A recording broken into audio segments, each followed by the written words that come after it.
Yo, yo, yo. What's up, peoples? What's going on? Happy Tuesday. Happy Tuesday, man. Well, we finally got Unicorn Overlord. What up, Ferret? Amazers, bro. Yo, what up, Wednesday? How you doing, friendo? It's good. I mean, I've still got to get a hold. I'm gonna get a hold of Amazon tomorrow. Give them a whole piece of the OA 3-head mind. You know what I mean? I'm not real happy about how long it took them to get me this product, but lesson learned. Won't use Amazon again. Didn't have to, but wanted to give it a shot, and I'm pretty disappointed in this whole process. So. But it's fine. I mean, you know, we had good times. We played games in the meantime, and it's just unfortunate we weren't able to play the game as soon as I would like to have, which means that we won't get as much game time in, seeing as how we've only got 10 days until Dragon's Dogma 2 releases. That's the real thing that's, you know, unfortunate as far as I'm concerned. So, you know, it's all right, though. We'll figure it out. We've got good times ahead. And the schedule has been updated for everything that we've done throughout the year so far, as well as what is being anticipated coming up. Okay, the only thing I don't have in there yet is definitive dates for I need to go home in May. So I need to go see my parents and help my parents with some stuff in May. So I'm probably going to have another little break in May. April, we already had talked about the fact that I'm having a family vacation with my own family, because we haven't done that in a while. And so then I'm going to have to turn around the next month and take another vacation to go see my family, because I don't live very close to my family and I don't get to see them very often. And I need to get home, help my parents with some stuff, and see my siblings and everything, and my nieces and nephews and all that stuff. So I'm going to go ahead and take some time in May. So it'll probably be like around a month turnaround, where we have about, you know, a week off, 3 weeks, then another, 3 weeks of stream, then another week off, probably something roughly around that. So be prepared for that. That's not in the schedule yet, but the schedule has been updated in large part. Okay. So other than that, it should be pretty good to go for now.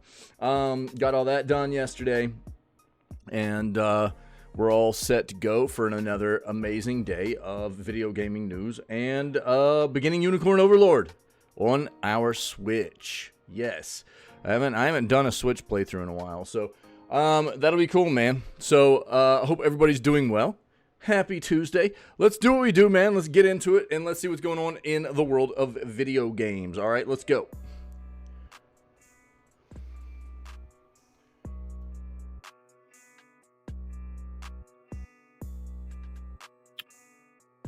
Kind of hot in here this morning, man. Come on, man. It's kind of hot.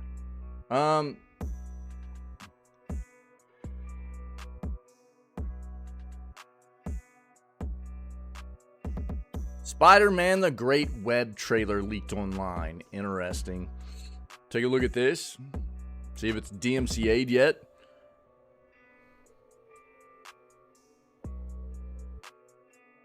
Yeah, Rise of the Ronin's getting a little bit of hype behind it. We've seen a lot of stuff on it. I'm not going to dive into that this morning.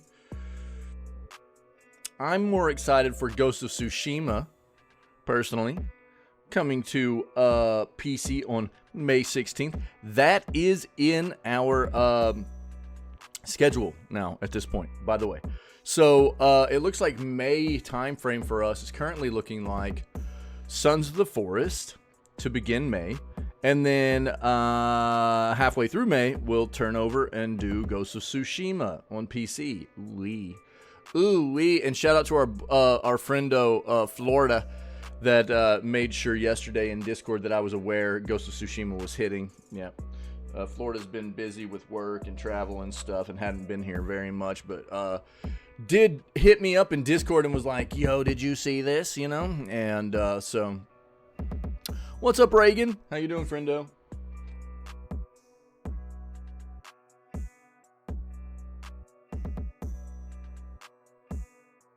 Get in here. So let's see what else we got. Doing well? Love to hear it, my friend. Love to hear it.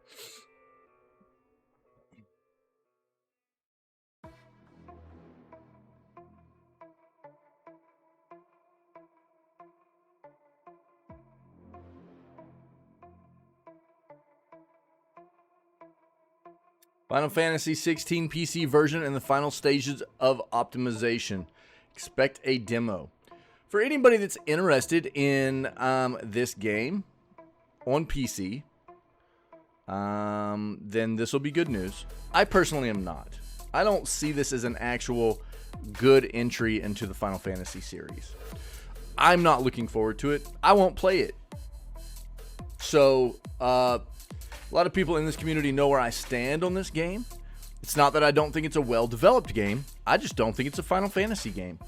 I don't ever think this game should have been called Final Fantasy. And so, for the people that are interested, this will be good news to play on PC. But for me, I don't really care. Oh, we're jamming this morning, dude. What a banger.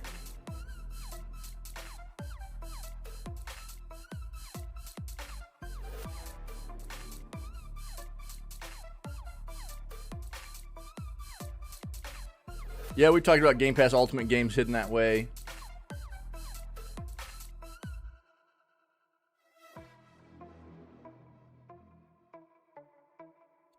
By the way, I put a link in Discord last night in the Gamer Deals channel.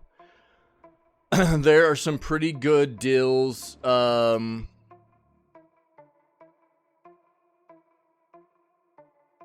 think it was at GameStop, actually, on PS5 consoles. I put it in the game, and I know not everybody has GameStop in their regions and stuff like that, and I'm not actually a big fan of GameStop as a company. I don't think they treat their employees very well. You know, there are other things that I've found out about GameStop that, you know, over the years have made me not a fan of them, but deals be deals, man, and gaming can get very expensive. So if you're interested in PS5 deals, then you might go check our Gamer Deals section, because I found one last night.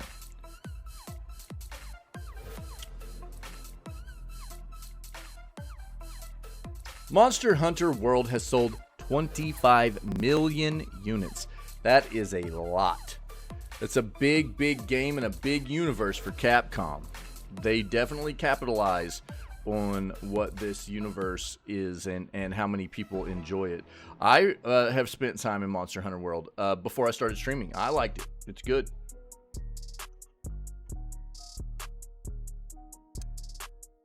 Yeah, I agree with this. Exclusivity is a weakness for costly games. It is. I agree. You have a much more potential for recouping investment into the project of developing a game, the budget that you're putting in, both on the development side and the marketing side, if it's on more platforms. There's a lot more potential for, you know, profit as well if you're putting that game on multiple platforms. And exclusivity usually prevents that. Finished Castlevania 4, Castlevania 3 soon. Have you ever played Castlevania Symphony of the Night? Because that's the best Castlevania game ever made. What up, Ferret? Yo, what's up, Soup? Yo, man, how'd you like that toaster, bro? I found you a toaster, dude. Now, is it Symphony of the... There's another Castlevania Symphony of the game. Is it Symphony of the Night? You're a noob. I don't want that toaster. Wait, I thought you had the fridge, bro.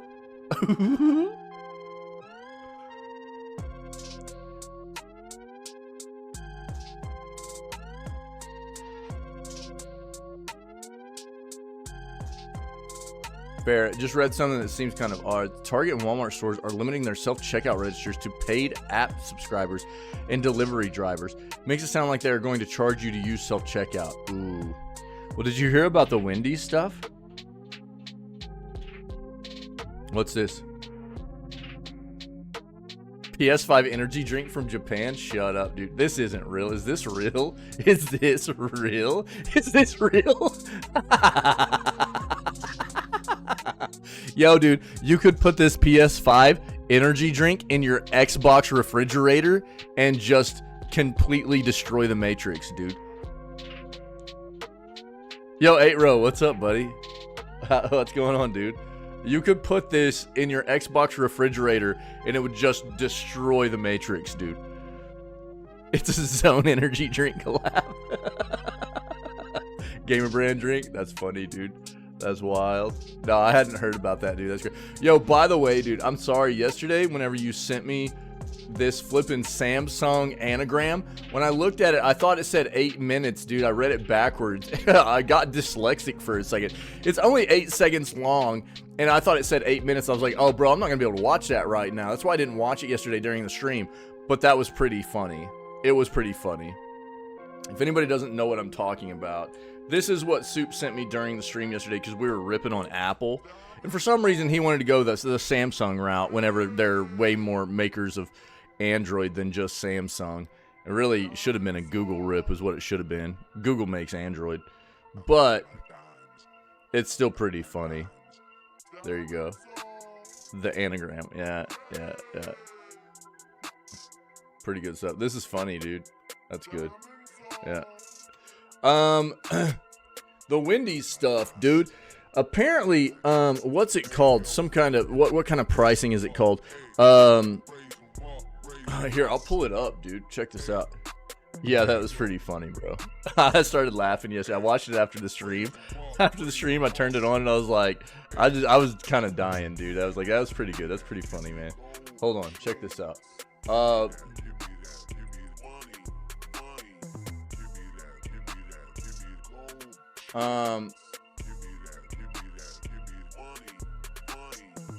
Surge pricing, dude. There's so there was something that came out where Wendy's was basically roundabout stating that they're planning to do like dynamic or surge pricing, where they're gonna have digital menus, and then they kind of backtracked and were like, no, we're not gonna do that. So I don't know if they are or aren't now, but if you look up like here. Check this. This was in the New York Times right here. So check this out. This will give you an idea of what it is. But it was like, basically, depending on, it's like pricing can change at any time. Depending on the specific Wendy's restaurant that you're going and eating at or getting your food from. If you go there during like peak times of people like trying to get lunch or whatever, and then your burger could just constantly be going up. I know, dude. But for people that don't understand what that means, if you go there during a time where everybody's trying to get food at the same time, your food items can just keep going up in price before you even get to order and pay, right? And if you go there at low times, then you could be paying like very, very low prices for food. It's really weird, dude. It's very weird. And, you know, really should not be happening at food restaurants. You know, it's really, really dumb. Basically trying to like railroad people, because this is what'll happen. They'll just like, they'll see people pull up or whatever, and then they'll crank the prices up. You know, that's what they'll basically allow it to do. Yeah, should never happen. So it's really dumb. Shouldn't happen, and that's why I think they're backtracking on it right now. But I couldn't believe it whenever I heard it, dude. I was like, oh my god, this is not something that can stand, dude. Kind of crazy, dude. Yeah, kind of crazy. So let's keep going here. Let's see what we got. What else were we talking about in chat here?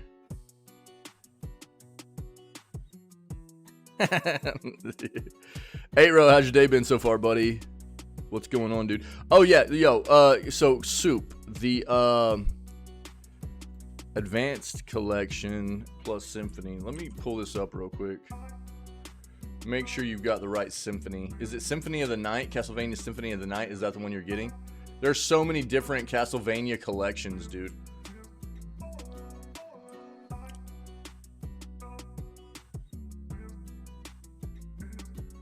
Or what platform are you playing it on?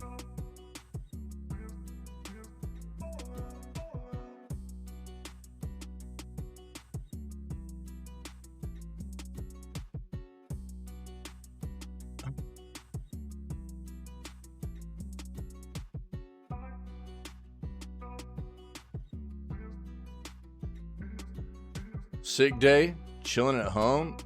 Bro, I'm sorry you're not feeling good, dude. Yeah, never go the low side of pricing, right? Sick day today, man.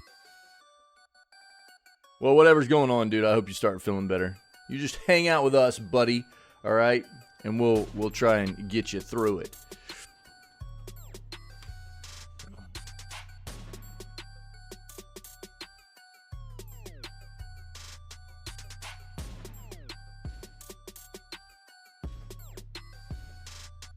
Yeah, there are different advanced collections for Castlevania, and there's 2 different symphony games, if I remember correctly, for Castlevania. Symphony of the Night is definitely the Metroidvania banger, dude. Kind of craziness. Okay, let's get back in it. You don't like that, do you? You don't like that. Hey, truth hurts, dude. Truth hurts. I'm just glad all the smart PlayStation gamers are actually on board with, pre-ordering the Xbox games, They know where the good content is, right?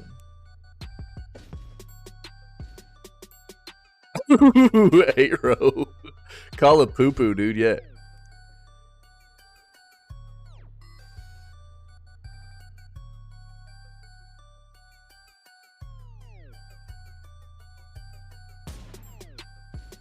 Yeah, but Castlevania Symphony what?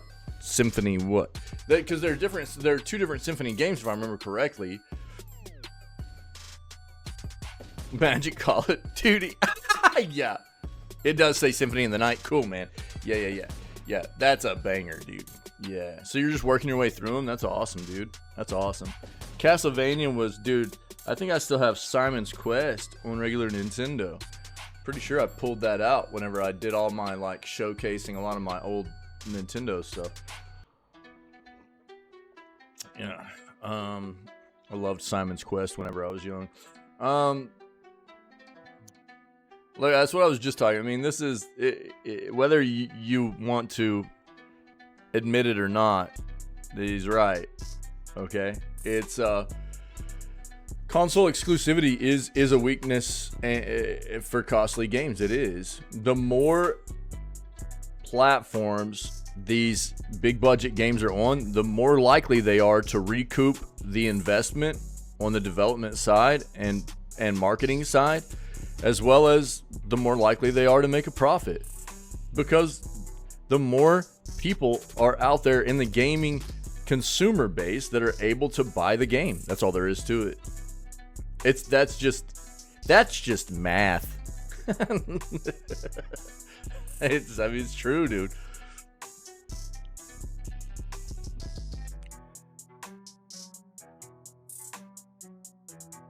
Yo, here's what I'm thinking. Yo, let me pull up the schedule real quick, okay? Look, let's talk about this real quick because the Fallout thing is we need to talk about this. Yes. Not Sweet Baby. Wait, what? Oh no. Oh no way. GTA 6's involvement with woke Sweet Baby. Oh no. And the crunch culture, dude. GTA 6 is gonna be a hot bag of crap, dude. Oh no. Check this out. So this is something else we need to talk about. Oh, we're gonna pull that up. So check it. Since I've been talking about the schedule already anyways, for those of you that are not familiar, I maintain a Google Doc, right? A Google Doc that basically gives us a tentative schedule for what we're going to play throughout the year. And I try and, we remain agile with it. Things are always changing. But I do try and keep up with what we've played, when we've played it, update that, as well as what we're going to play in the future. And you can see that yesterday I went through, I kind of, this is not exact, but it's very close to what we did when we did it. And you can see we got the Alan Wake 2 finishing up Baldur's Gate 3 there. Fallout New Vegas. Pal World. And then finishing up Fallout New Vegas. The Stardew Valley playthrough. You know, the trial of Stardew Valley we did.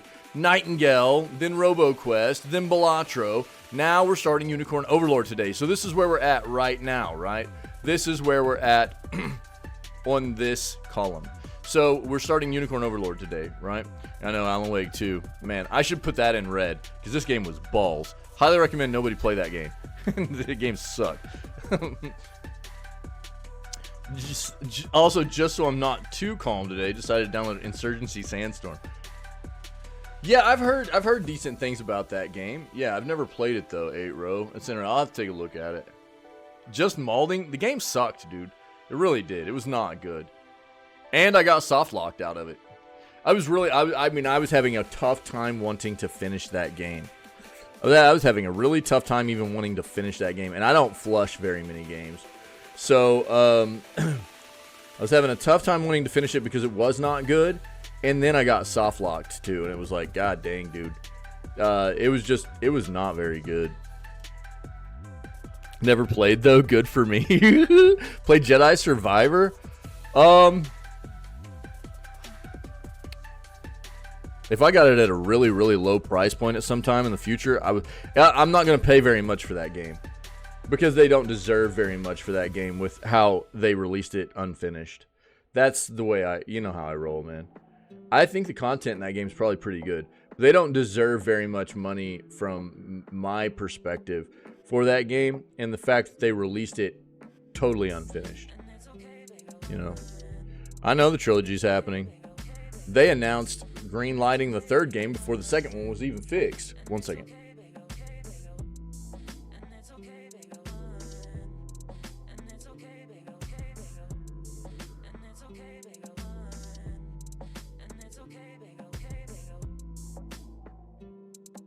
Don't hold back. See, Soup's really antagonizing me this morning. He's really trying to get me riled up. But here's the deal. So what I really wanted to talk about here is obviously we got Unicorn Overlord starting here. Dragon's Dogma 2 starts on the 22nd. Yeah, right there. And this coming this weekend at the end of the month, I'm gonna have some downtime we've got a holiday coming up.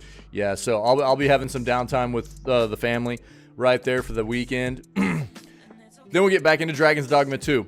Now, I have a vacation planned with my family right here in the middle of April, all right? Here's the thing. I will not be live through these dates, okay?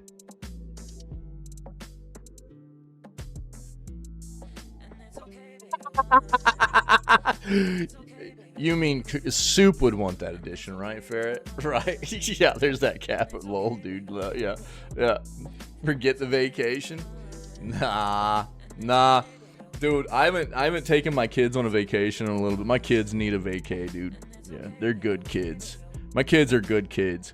And they deserve to go have some time, you know, doing something special. So we're gonna take the kids to go do something special, dude. So we haven't done anything like that in a while. It feels like anytime with the Steam Deck on the vacation. No. Feels like anytime we do vacation, because look, for those that don't know, the majority of my adult life, the majority of my family, you know, the time that I've been married and had kids and stuff, we haven't lived close to any family at all, either on my side or my wife's side. And so the majority of the time where we were able to find time to travel and take vacation, it wasn't vacations to be able to go and just relax. It was vacations to go see family. And so, you know, we're at a point now where we're trying to find more time to maybe take the family, our immediate family, to do things a little more memorable, and not that doing things with your extended family is not memorable, but you know, do some things that are actually more holiday-ish, if you will. Take some extended time to just focus on just us and see some different things and stuff like that, you know. So it is important. That's what we're doing. And so go travel to the moon, dude. Just go play Starfield. You can go see all the bleakness in the universe that you want, you know, that's just like the moon, you know, empty. Too soon? Jesus. You and everybody else garbage. There are still people that like defend that game hardcore. It's funny, dude. It's funny. But look, man, here's the thing. This is what I wanted to show everybody, this right here, okay? So we need to talk a little bit about this situation. So on Friday, the 12th of April, right? So Todd says space is empty, therefore game should be empty too. Yeah, it just works, dude. It just works. Go play Star Citizen. Yeah, yikers. Yeah. Oh man, you guys are really trying to get me ranting this morning, aren't you? God dang it, Ferret. Go play Alan Wake. Let's just go play Scorn. How about that? You know, let's just go play Scorn. Okay, if we're gonna do this, let's just go hard. Yeah. I was hyped for Alan Wake 2. Alan Wake 1 was a banger though. Alan Wake 1 was a banger. Alan Wake 1 was really good. Alan Wake 2 sucked. Get camp, bro. Scorn is terrible, bro. Look at this, dude. This Stoop trying to incite violence once again. So let's get back to the point here. So I slated this as a watch party day. What we found out whenever the most recent trailer dropped for the new Fallout TV show coming from Amazon was that they're releasing all episodes on this day. All episodes on this day, right? And so what I was thinking was what we would do is maybe just do an entire watch party day, you know? Alan Wake 1 was 13 or 14 years ago, dude. Shut up. Wow, you can't even compare that. Shut up. You're so wild, dude. You're inciting violence. When was Alan Wake 1? 2010? Something like that? You can't do that. It's like almost a decade and a half ago, dude. Jesus. So, what I thought was, because what we thought was originally going to happen with the Fallout series was it would be like a new episode every Friday, right? But that's not happening apparently. They've basically announced now that whenever they release the series, they're going to release all episodes. So I was like, dude, maybe we'll just take, since I'm leaving for like nearly a week, the stream will be down for nearly a week after this day. We might just hang out and have a chill day for the day before I leave on vacation and just watch all of the Fallout series as a watch party together. Okay. So that's why I put this watch party day Fallout series Amazon right here on the schedule for like a month from today, basically. We can talk about it, see what everybody's thinking, you know what I mean? And but I think that could be cool. Terrible binge watcher? Yeah? You mean terrible as in like you love to do it, or terrible you don't like to do it? Because dude, I'll binge watch the crap out of stuff if I really get into it. Don't like to do it. Yeah, I mean, so I'll just need to get feedback from some more of the community too, and see what people are thinking. We don't have to do it that way. We can. This is my problem. Move the watch party to December. What? So here's my problem. My problem is that because it is dropping as a full series, I was planning on watching this entire series with the community, right? And because there are a lot of people that will just binge watch this. So this is why this was my thought process, right, Ferret? There are a lot of people in the community that are anticipating this series. And I feel like if we don't just like sit down and watch a bunch of it together on the 12th, people will just watch it without each other. right? And we had talked about watching this together in the first place. So, especially the fact that I'm not going to be here for like the next week means that like I won't be able to like do a stream and then watch an episode at the end of each stream or anything moving forward. You know what I'm saying? So that's why I had this notion in my head that maybe we just take a day to go through and watch like the majority of the episodes or something, you know, before I leave. Because otherwise, I would have been like, yo, each day we'll do a watch party to end the stream. But I don't have that luxury because I'm going to be gone. And I don't know how many people would be willing to just hold off until I get back to do that kind of thing. So we'll talk about it moving forward. But that was my thought process, okay? We'll talk about it, though. Yo, this looks really bad. Miss over half of it anyway with work. Yeah, so I mean, that's another issue. How many people would actually be able to be here for it on that Friday and watch most of it together as a watch party? I don't know. So it might not be the best thing to do it that way. That's why I'm bringing it up. We need to discuss it as a community and figure out the best way to do it, you know? If people are willing to hold off till I get back, then we can, you know what I mean, do one episode at the end of the day every day or whatever. But I don't know how many people would be willing to do that either. We just have to figure it out. We talked about this yesterday. Yep, looks like there's a SAG-AFTRA strike coming for the games industry soon. We've got this up.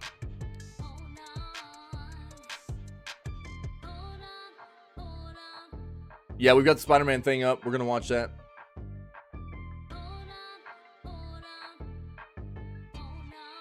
Anyone can be here for December? What are you talking about? You don't know that. Notion lotion. What are you doing? What are you rhyming? What are these bars that you're spitting in chat, dude?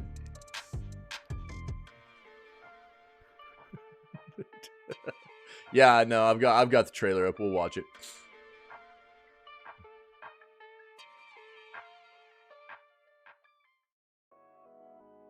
Yeah, exclusivity bad.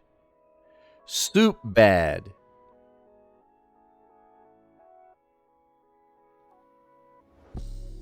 We've talked about that.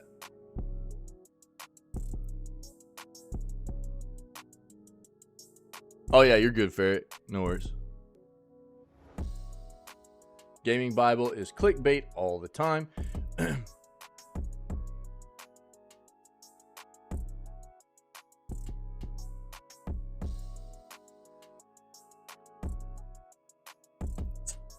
Nice comeback, bro.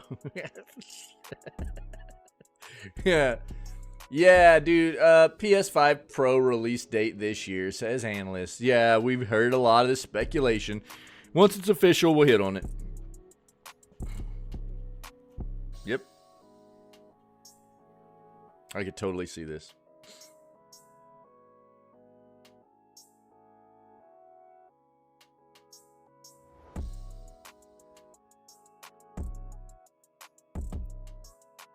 You didn't tell anybody anything. You don't know.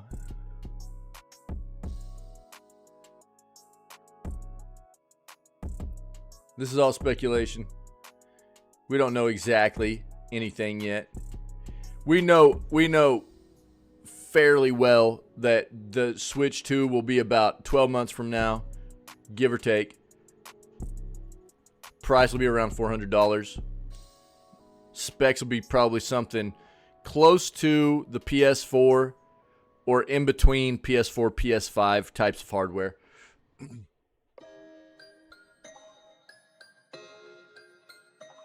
Shut up. Oh my God. Yeah, we talked about this yesterday too. I mean, Silent Hill 2 remake is going to be coming our way very soon. There will be an official release date come out from Konami and Bloober. Pretty quick. You can bet on that.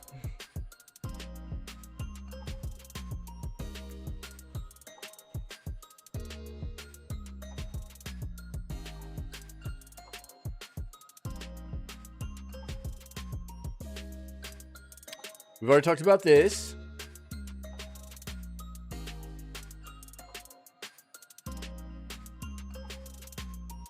What? Ready Player One creator debuts open. A metaverse battle royale experience. What is this, dude?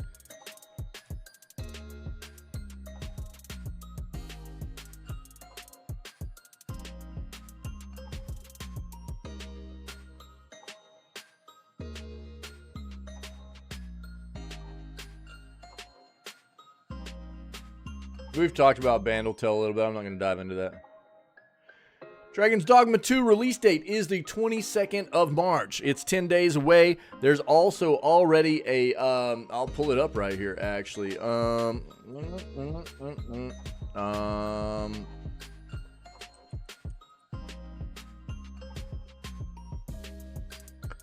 Dragon's Dogma 2 character creator. Right here. You can download this now and you can use this. You can create your character. You can go ahead and create your pawn. We might do this the day before Dragon's Dogma 2 releases. That way we've got to jump on it. We won't have to worry about doing this whenever the game releases, you know. So it's it allows you to go ahead and dive in. Wait, what? Supermarket Simulator? Yeah, Soup was playing it the other day. The person that talks about only ever wanting AAA games was playing Supermarket Simulator the other day. Selling boxes of cereal for $80, if I remember correctly. Yeah. He was sending us screenshots, dude, while we were playing games. Excuse me? You know, don't act like you don't know. So if you're interested and you're going to be playing Dragon's Dogma 2, then you can go ahead and do the character creator. Yep. So I'll link this to you. Game does release in full 10 days from now. So there you go. Multiverses officially returns in May. Man, if you guys don't remember the whole story around multiverses, this is out of WB, so there's a lot of renowned characters in this. And it basically took the spot of Smash Bros. At EVO 2022.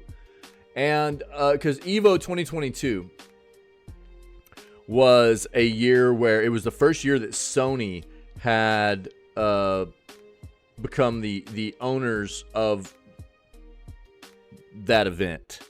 And Nintendo went, oh, well, guess who is not going to get to play Smash anymore because, you know, Sony is our competitor.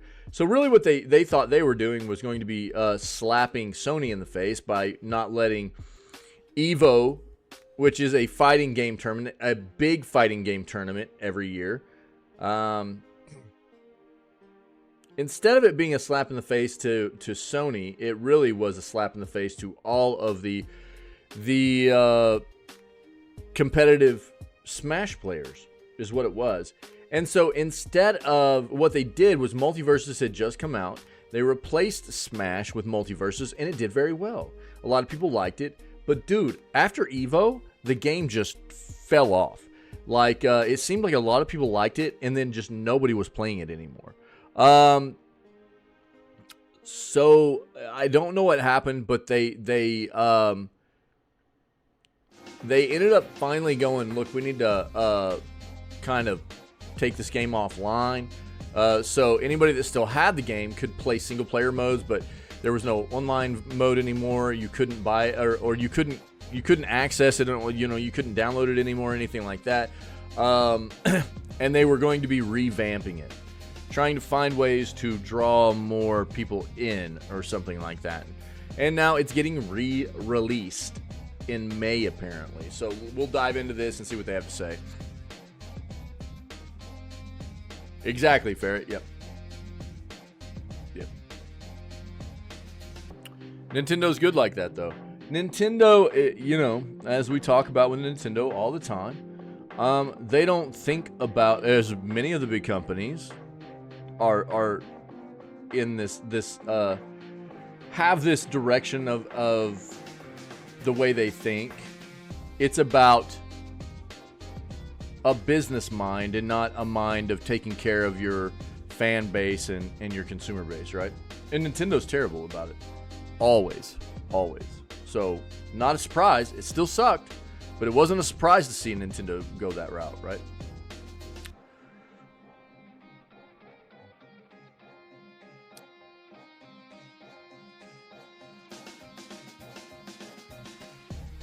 Well, and that's another area of contention around Nintendo as well.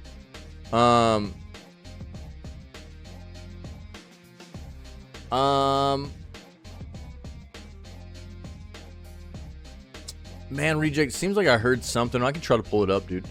I can't remember off the top of my head. I'll try to pull it up, buddy. Yeah. So the thing about Nintendo is they have had this very, very dedicated standpoint on Smash forever, that they never developed Smash to be, and this is the way that they have approached this, and they've been very vocal about this over the years, they never developed Smash to be a competitive game. Therefore, they never wanted to have anything to do with the competitive side of it, right? So then we had organizations that took up the ball that Nintendo did not want to have anything to do with, the competitive side of it, like Smash World Tour, right? So Smash World Tour came about and got really big, and we saw this about a year and a half ago, where finally an organization like Smash World Tour was getting so big that Nintendo gained notice, right? And was like, oh, look, you guys are making money off our product that we never wanted to have anything to do with this side of it, but you're making money. And so Nintendo started doing this thing where they were like, well, you can't run a tournament if you don't have a permit by us to run a tournament that hosts our game. And they wouldn't ever give Smash World Tour a permit. They kept having to get waivers or something. It was crazy. And it was because behind the scenes, Nintendo was finally realizing they were losing out on a lot of money, and they were trying to set up some kind of deal with a different organization to start hosting big Smash tournaments around the world. And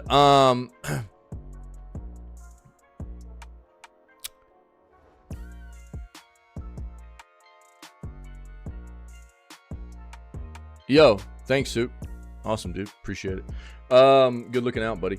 So there was a lot of conflicts of interest. There was a lot of bad things. It was like some organization called like Panda something, I can't remember, where the CEO of that organization was going at Smash World Tour, and there was a lot of bad stuff going on. And I mean, it's just another example of Nintendo being a terrible company that they are, you know, not wanting to take care of, you know, their consumer base, not wanting to take care of the fans. And when the fans try to take care of each other, then, you know, Nintendo finally steps in and goes, oh, wait. Thanks for doing all the legwork, but, you know, we didn't know you guys were going to make money off of this too, so we'll take it from here, you know. Nintendo sucks. They're terrible. Emotional damage. They're terrible, dude. Yeah, I appreciate it, Soup. Thanks, man. Yeah. Do I need to look up anything else on that, Reject? Let's pull this up real quick. I'll read this, dude. This was 30th of August of last year. Let's try to see if we can find something more current.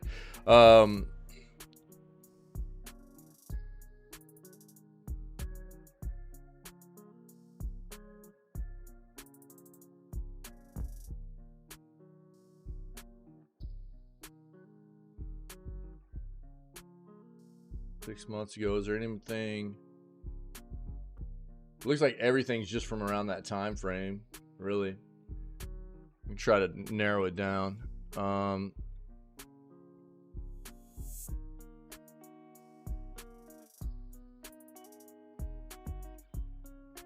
There we go. There's a March 4th article. I can pull this up. That's Nintendo Life.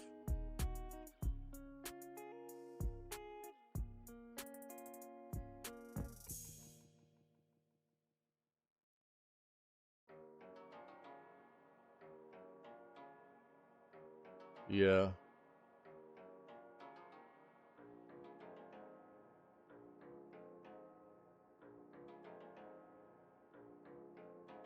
Let's take a look at this.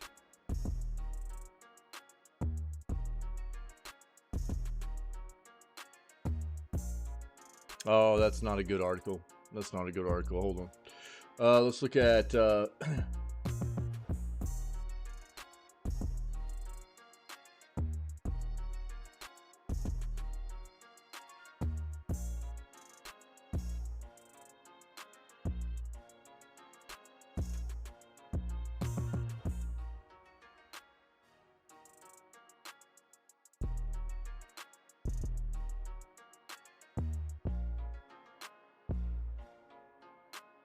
this is a decent article right here about all of it. Yeah, we'll just look at this. This is fun. Don't tell me there's no recent articles. I found some. Don't tell me that.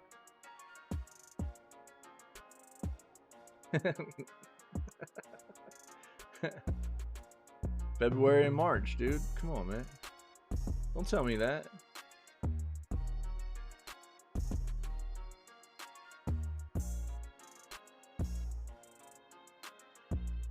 I do appreciate it, though. We'll take a look at it. See the Insomniac thing yet? Depends on what you're talking about. Meeting slides came out delaying games 2027. Probably talking about Wolverine. Huh? No, I hadn't seen that, dude. You got links? Oh, Venom? Ooh. Bro, here's the thing. Dude, if they're actually making a Venom game, please, please, please do what you're doing with Wolverine and make it a mature game. You know what I mean? That was one of the things that pissed me off about the Venom movies. Venom did not need to be some dumbed down, like, you know, child-rated kind of movie. Venom needed to be gnarly. Yo, what up, True? Let me see this.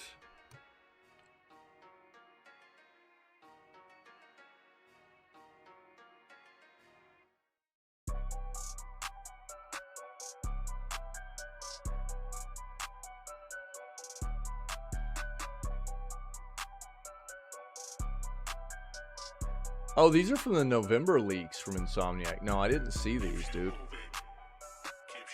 At least that's what this is stating. I don't know. I mean, how can we confirm that these are actually out of the Insomniac leaks?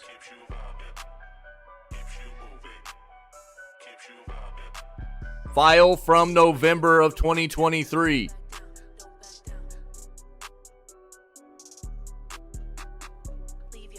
Literally says it right here, dog.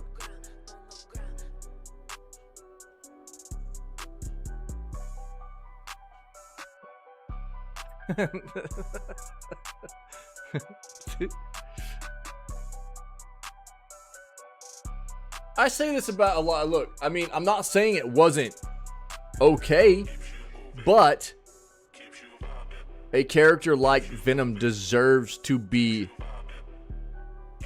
represented in the gnarliness that character is, in my opinion.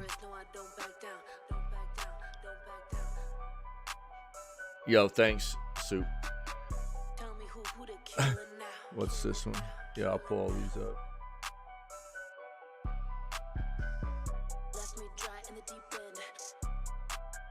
It was okay. I mean, I watched it. It was fine. I like Tom Hardy a lot too. Interesting, dude. Yeah, check this noise out.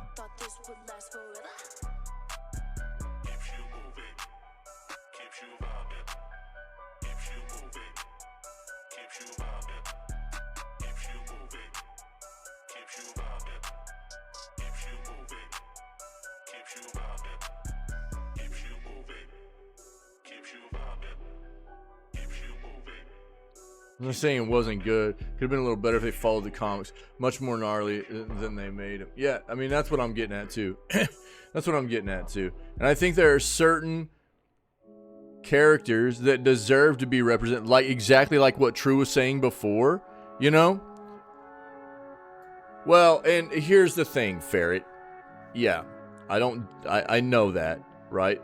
I don't think anybody is dumb to that fact, but it doesn't change the fact there are some characters that deserve to be represented in their true essence. Okay, we all know why they do it. It's to appeal to a younger, it's to be able to get as many people into the seats in the box office as possible. But it does take away from the true essence of what some of these characters actually are. And that sucks, in my opinion. I'm so glad they did Deadpool the way they did Deadpool. I'm glad that Insomniac's doing Wolverine in a mature kind of way, because I think that the best version of Wolverine is the mature version of Wolverine, you know? And I'm not saying that they did a terrible job with Venom, as like Tom Hardy's movies with Venom and everything, but I think it could have been a lot better if they just would have let his true essence shine and just made it a mature movie. I think it could have been a lot better. So that's what I'm getting at. I wasn't saying it was like terrible and it was like trash or anything, but I don't necessarily enjoy seeing a lot of these pieces of entertainment come out where these characters get dumbed down into these, you know, kind of really mild versions of who they truly have been throughout most of their representation, you know, previously, just to appeal to a younger audience. I don't like it very much. I know why it happens. But it doesn't appeal to me, man. You know? And there are certain characters like Venom that I think it's sad to see it happen. Because Venom's just gnarly, dude. It just takes away from who he really is in large part.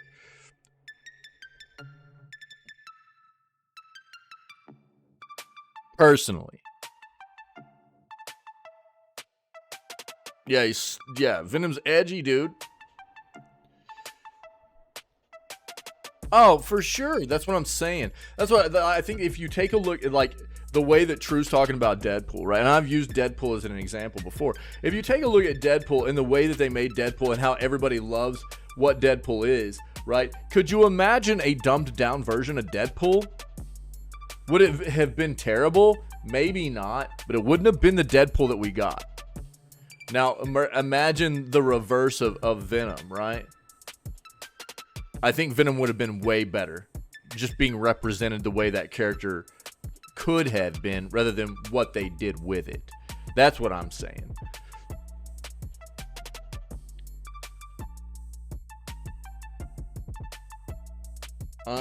Random emote time. Is anybody winning yet? What's this Galaxy Unpacked? That's new, dude.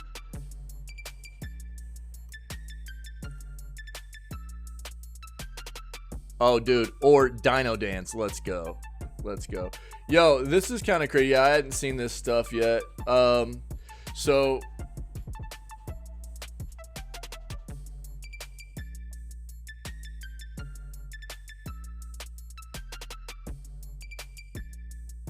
well, I don't really care who's involved. I just don't, from an entertainment side of things, I don't want them ruining, in my opinion. I don't want them doing that to characters that deserve to be represented appropriately, you know? So, if they can't do it the right way, the same thing I say with games, you know what I'm saying? If you can't do it the right way, don't do it. You know, if you can't represent a character the right way, don't make a movie about them, you know? But we know that that's not going to be the case, so that's just my opinion.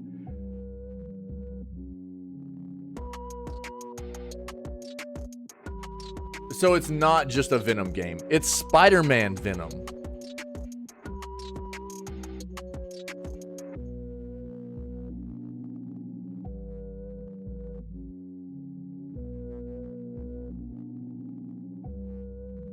Carnage is dope too. Venom's gnarly too. All the symbiotes, you know what I mean, are pretty gnarly, and I think should be represented as such.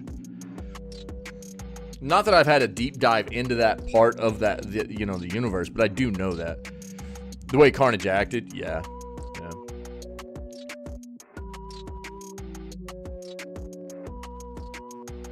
So this is not just a Venom game, is it? It's Spider-Man Venom. I would rather it just be Venom. Like Wolverine. You know what I mean? That's what I thought we were getting here. I got misinformed by Soup, dude.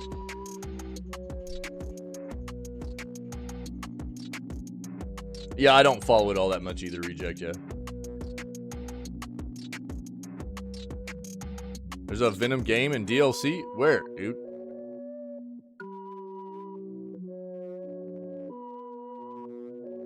Look at this, you noob.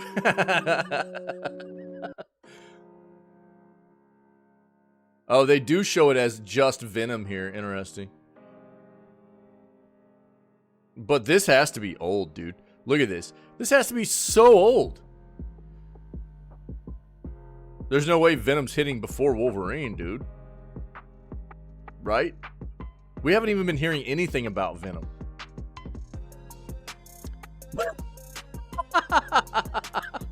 No way, dude. Ganondorf always wins. You're just playing the games wrong. You know, this slide has to be super old. What's this, dude?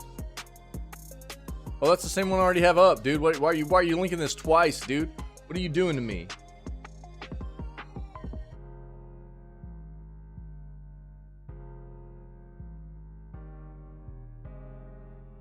Slide, it says introducing Venom in 2027. Well, that's what I'm saying. This slide's old, obviously.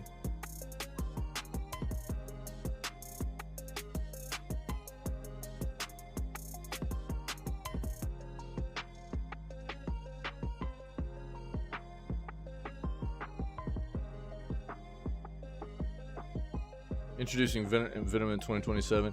I don't like. So this is what has me a little bit concerned. This is what has me a little bit concerned. This is older.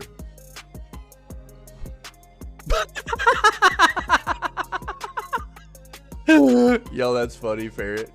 That's funny. This is what has me concerned. This is an older slide, obviously, where it was just called Venom, right? Now, the newer slides are calling it Spider-Man Venom.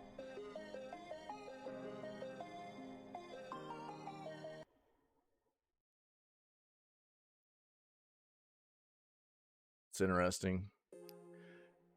Yo, thanks, Soup. Thank you. We'll throw these in here for people to take a look at.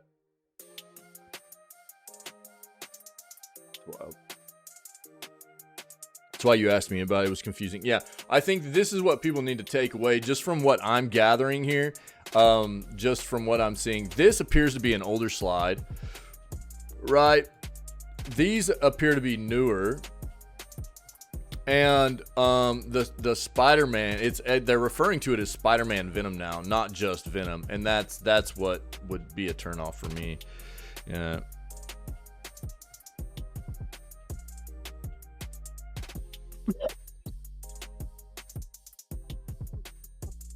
Yo, always learning, right? True, always learning. Yeah. Good stuff. Yo, yeah. You know, one of the things that it always kills me watching people, you know, it's the little tricks that are just real intuitive for most IT people.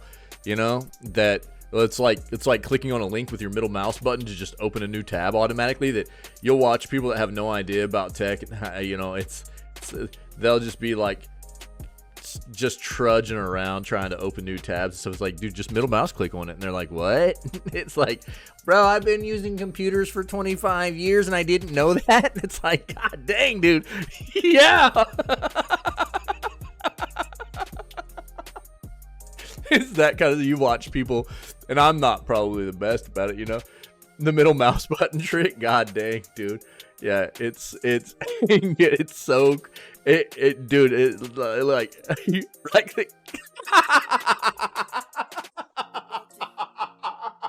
yo, watch, dude, watch. Yeah, just click on a link, dude. Give me a link.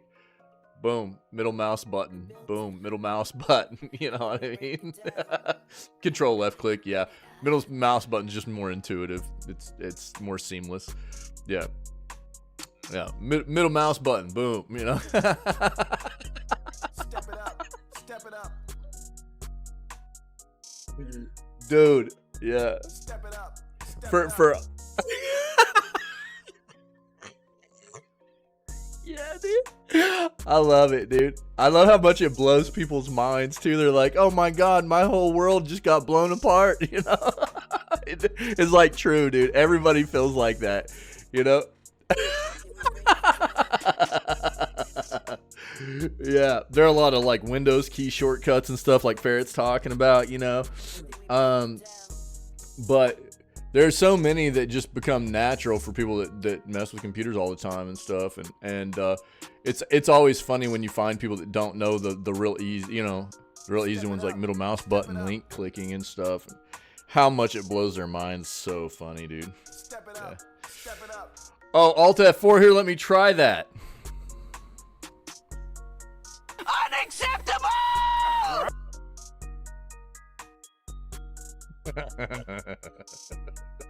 All right, let's keep going. Yo, thanks, Soup. Appreciate it, dude. Yeah. We've already got this up. We'll take a look at that.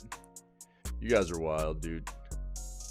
What else was being said up here, dude? I got a lot. There's a lot of chat happening. Hold on, dude. Yeah, I think it looks like Venom is probably going to be popping off after Wolverine. Wolverine has been notably the big title that was going to be pushed out from Insomniac after Spider-Man 2. So I don't think there's any contesting that. I think that's a definite.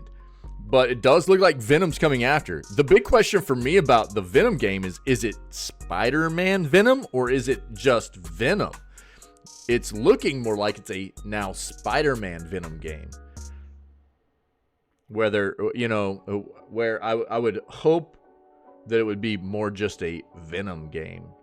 Now, here's the thing we also know about that entire situation, too, which is all of the, and what Insomniac is doing with their Marvel stuff, right, is that it's all being done in the same universe. So where the Spider-Man stuff's been happening, they're now making Wolverine. The Wolverine stuff is tying into the same timeline, and you can expect anything else is going to tie into the same timeline as those moving forward. So you would expect Venom to be in the same thing too, right? So expect that.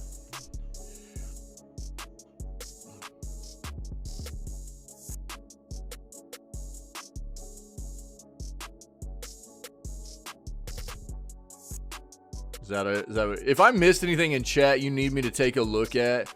What's this?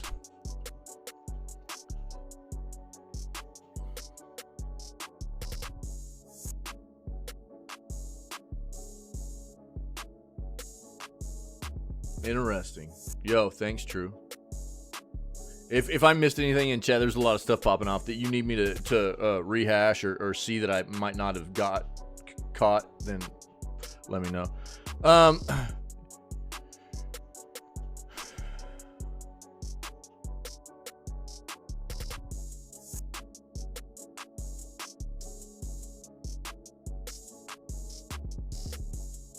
God, I love Venom. Yeah. Yeah, okay, let's take a look at this. We'll take a look at this to coincide with all the slides we got from Soup. Thank you. Appreciate it. I have this growth I've been trying to get you to look at for a while. Bro, that's just your head, dude.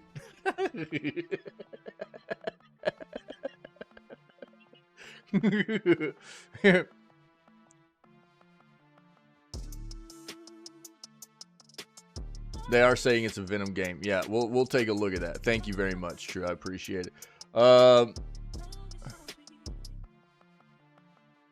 Yeah. Dude, I hope the X-Men game's good. I hope that the X-Men game is good. I loved X-Men games back in the day, dude. I loved X-Men games, man.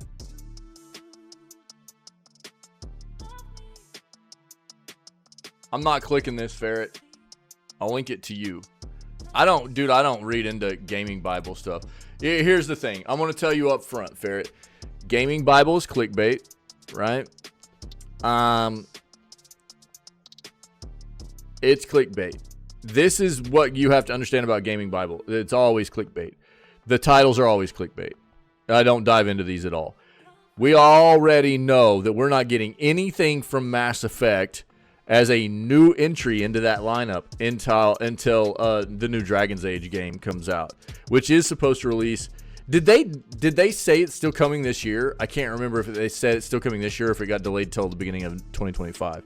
So we know there's no new entry for Mass Effect until Dragon's Age is done and released.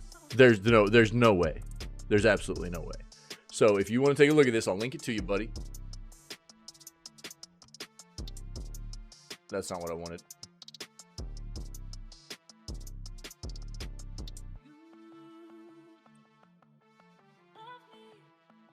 I mean, what? I mean, is it? Yeah, I don't know if it's even. Yeah, that's what I'm saying. Like they're. I don't think this is worth really diving into, dude. We've already looked at some stuff like this before, to be honest. I mean, around Mass Effect today, we hit on some of this stuff, and it was something very, very similar to what this article is. I appreciate it, but yeah, there's a ton of speculation about this kind of stuff. People love, people that are big fans of these. But once things get more official, we'll dive into it. Yeah, it's just all theory crafting. That's what I'm saying. Yeah, I mean, that's why I don't like to dive into that kind of stuff. And that's just why I try to stay away from a lot of the, speculation, water cooler talks. Because, dude, if that's what we're going to dive into in the news, that's all we're going to do. We're just going to do news all day, every day. That's it. That's all we're going to do. Because that's what the gaming, community loves to do. They love to theory craft and speculate, and you know what I mean? So to the greatest extent, I like to try and stay away from a lot of the speculation, Once we get to a point where, we can grab onto some definitive information, we start getting official stuff come out, then I will definitely dive into it. But we all know that the next Mass Effect release is not going to be coming until Dragon's Age hits. And that's why there's just no point in diving into it,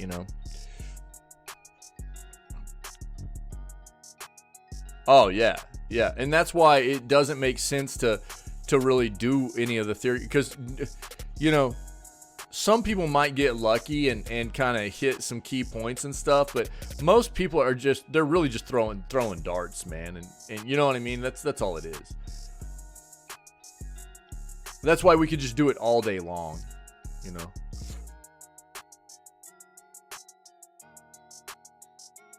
The final season 2 is coming on March 14th.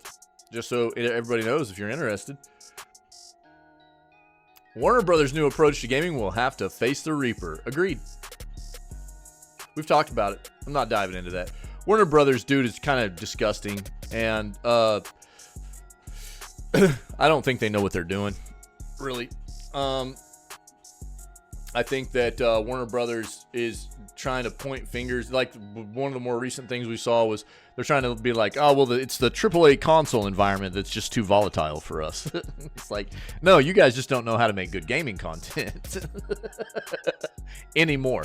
It doesn't matter. Any segment, any area, any genre of the video gaming industry can be looked at as a volatile place because it's all polluted. It's all polluted, and the thing about it is, it's all going to be viewed as a volatile place if you're not making good content. You know what I mean? If you're not making good enough content to stand out and to garner consumer and gaming enthusiasts' attention, it's all going to be volatile to you because you're not going to be doing well enough. That's all there is to it. What is this, dude? Oh, you're trying to get us to dive into this GTA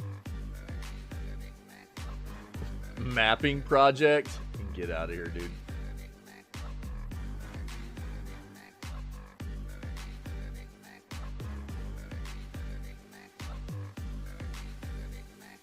We've talked about this stuff.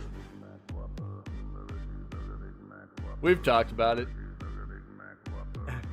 If anybody wants to deep dive into the potential GTA 6 map that we all know is going to be full of the crunch culture development and the woke sweet baby incorporation, then hey man, go for it. It's right there in chat.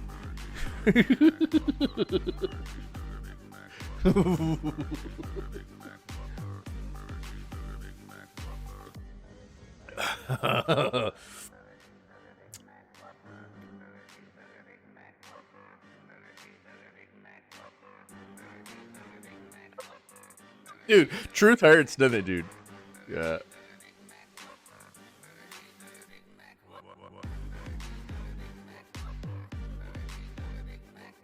We've got that up. Hod Towered has Fallout 5 all figured out. Wasn't that just what Starfield was? Bro, wasn't Starfield just Fallout 5? Everybody just had to leave Earth because too much radiation. So they just put Fallout in space and called it Starfield. Pretty sure.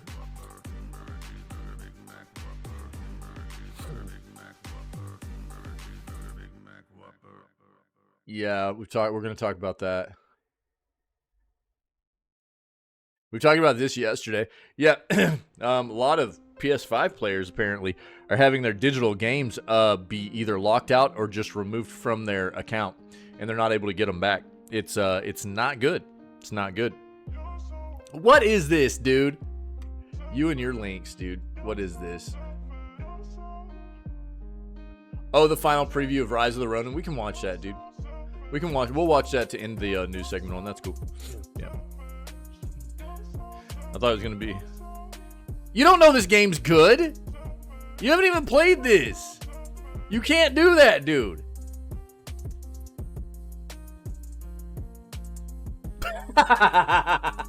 Let me rephrase. I have to catch Soup on this all the time. Soup like grab a trailer of a game coming out. He's hyped about and be like, "Dude, this game's a banger." You know, and I'm like, "Bro, this game hasn't even released yet. You don't know that."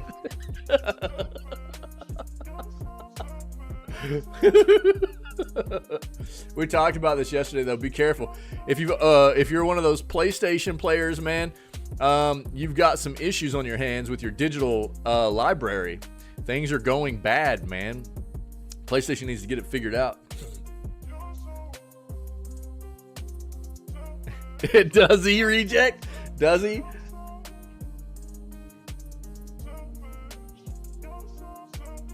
Maybe sometimes. Maybe sometimes.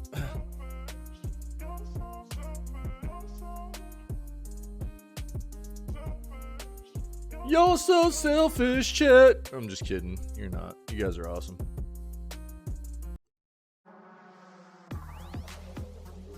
I don't even know if that's what they're saying there, but that's what it sounds like to me.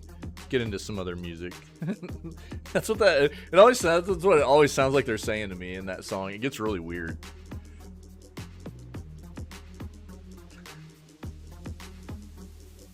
What else we got? This will be the last page, and we'll dive into all this. Oh, okay. Yep.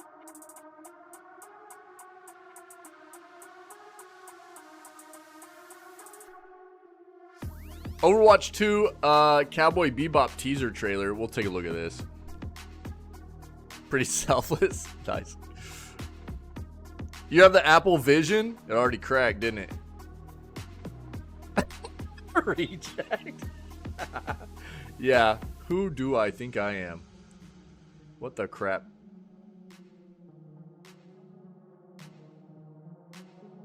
Monster Hunter Stories announcement trailer. We'll take a look at this too.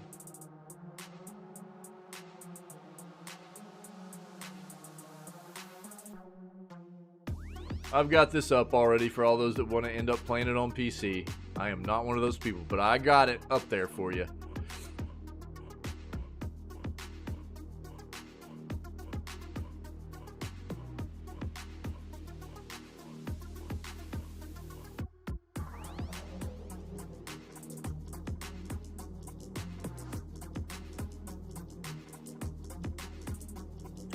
All classes in Dragon's Dogma 2. We got to take a look at that, right?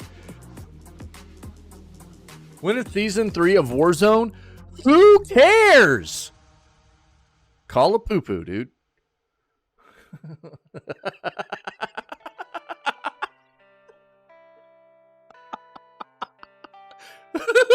Yeah, dude. November. The next piece of trash Call of Duty game will come out. Let's go.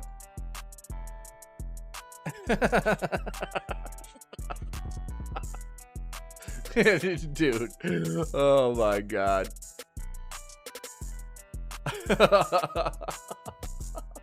Alright, man. Let's dive in here.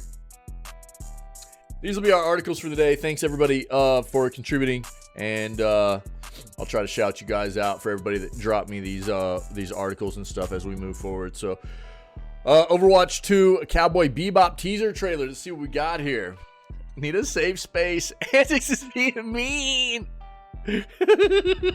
Look, man, you gotta blame Soup. Soup always comes in here getting me riled up, inciting violence every day, dude. Every morning. Well, bro, what is this?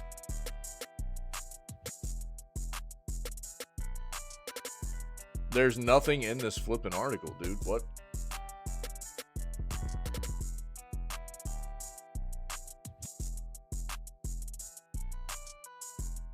Really? Let's just pull this up on YouTube.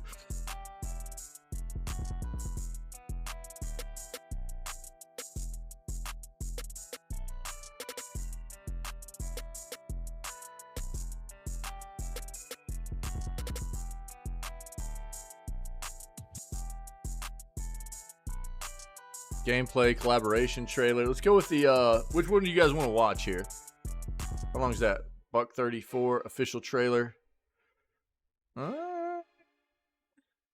20 hours ago for this.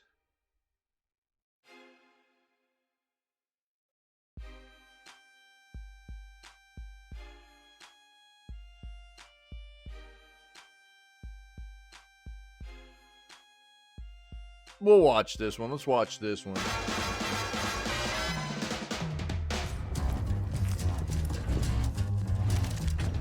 I think it's time to blow this scene. Get everybody in the stuff together. Okay, 3, 2, 1, let's jam.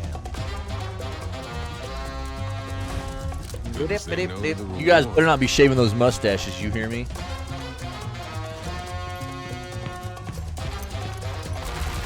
This one's mine.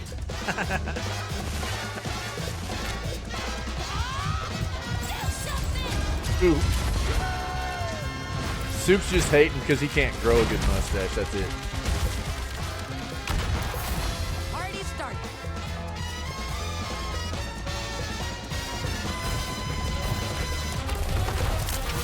We're on our way to payday. Yeah. Yeah, I'm not a big fan of it either, Barrett. Really not.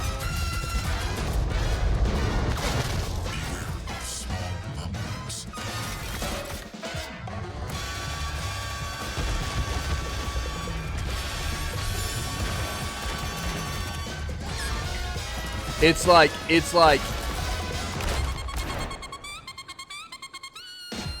crack jazz, dude. Which to me doesn't fit. It doesn't fit something like Cowboy Bebop at all. You know? it's like jazz on crack, dude. It's just like I don't have anything. I like jazz, but it's just like dude, it's just like so intense.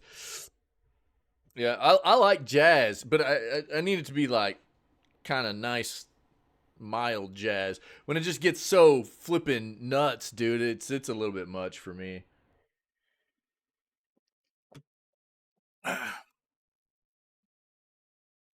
Yeah. But that's not it. Yeah. Yeah. Get that. All right, dude. Bruh. Really? Careful today. Just got a message. One of my coworkers fractured their spine. Another one threw their back out. Did they do this together? I'm sorry. I'm so sorry.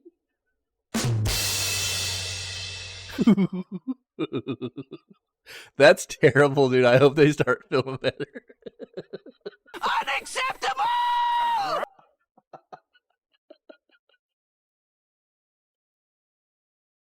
Bro. Yeah, I do. I hope they start feeling. Dude, back injuries are no joke. I have a significant, like, I've got a one of my vertebrae in my lumbar is actually compressed on one side, so it looks more like a triangle than it does like a rectangle like it's supposed to. And it can be catastrophic, dude. It sucks dealing with that. Yeah, fair. I hope they start feeling. I'm sorry, dude. That was the way it was stated in chat, dude, was just too easy. You know what I mean? Is Unicorn Overlord even good? Okay. I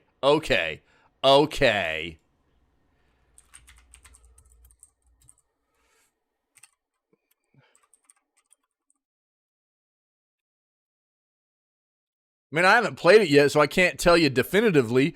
But what I can tell you is that it's got a Metascore on PS5 of 87 and a user score of 8.7, which relates to an 87 out of 100. All platforms. And the Switch is an 88. You know what I'm saying? So, user reviews, an 87. You know? You look boring.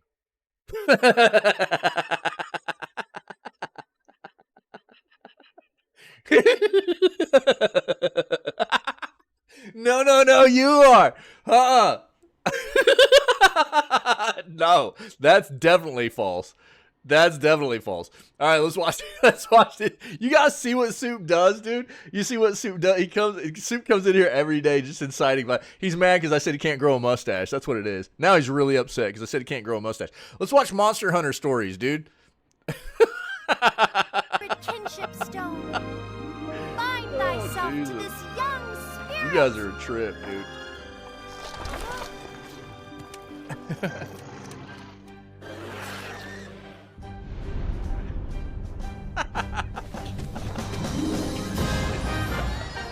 Yeah, this on mobile? Did you... How about we see the world together? That's some gnarly power you got there, kid. Oh, dude. The thing that sucks is after your phone's dead from playing this game, it takes you 10 hours to charge it because you don't have fast charging. Go Apple, dude.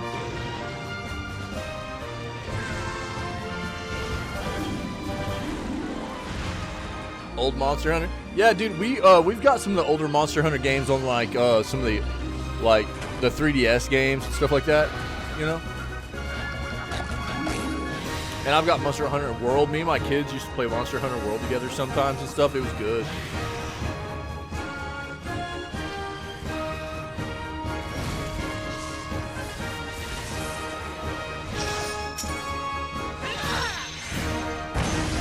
Oh, that back comic.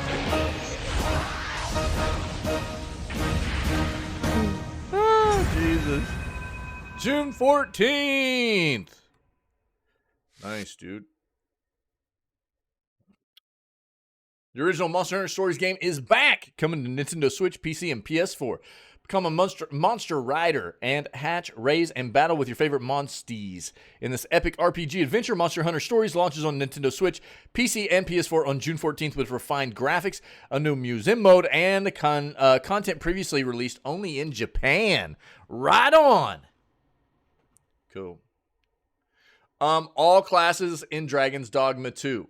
Now, before I read this, understand that I'm expecting Dragon's Dogma 2 to be much like Dragon's Dogma 1. where you're able to switch your classes. Now, the difference is if I remember correctly, Dragon's Dogma 1 had like your character has an inherent level of just base stats for your character and stuff. So they will level up just their natural statistics and everything as you play the game. And then they'll also have leveling up of their classes. So you can switch between different classes of the character to level up the different classes that you want to play with them. And what that does is obviously it allows you to switch between the classes. And while the classes might not feel powerful to begin with, if you switch classes, your character will still be of a level stat-wise that can allow you to not have to go to like early areas or whatever to have to kind of level up the classes themselves.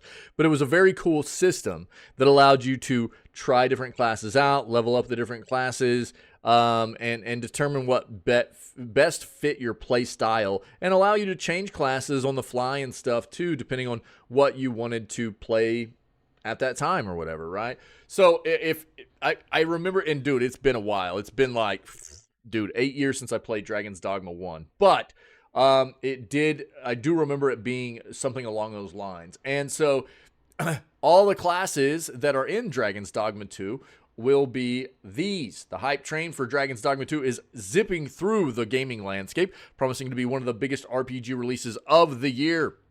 Oh, hold on. 1 second, guys.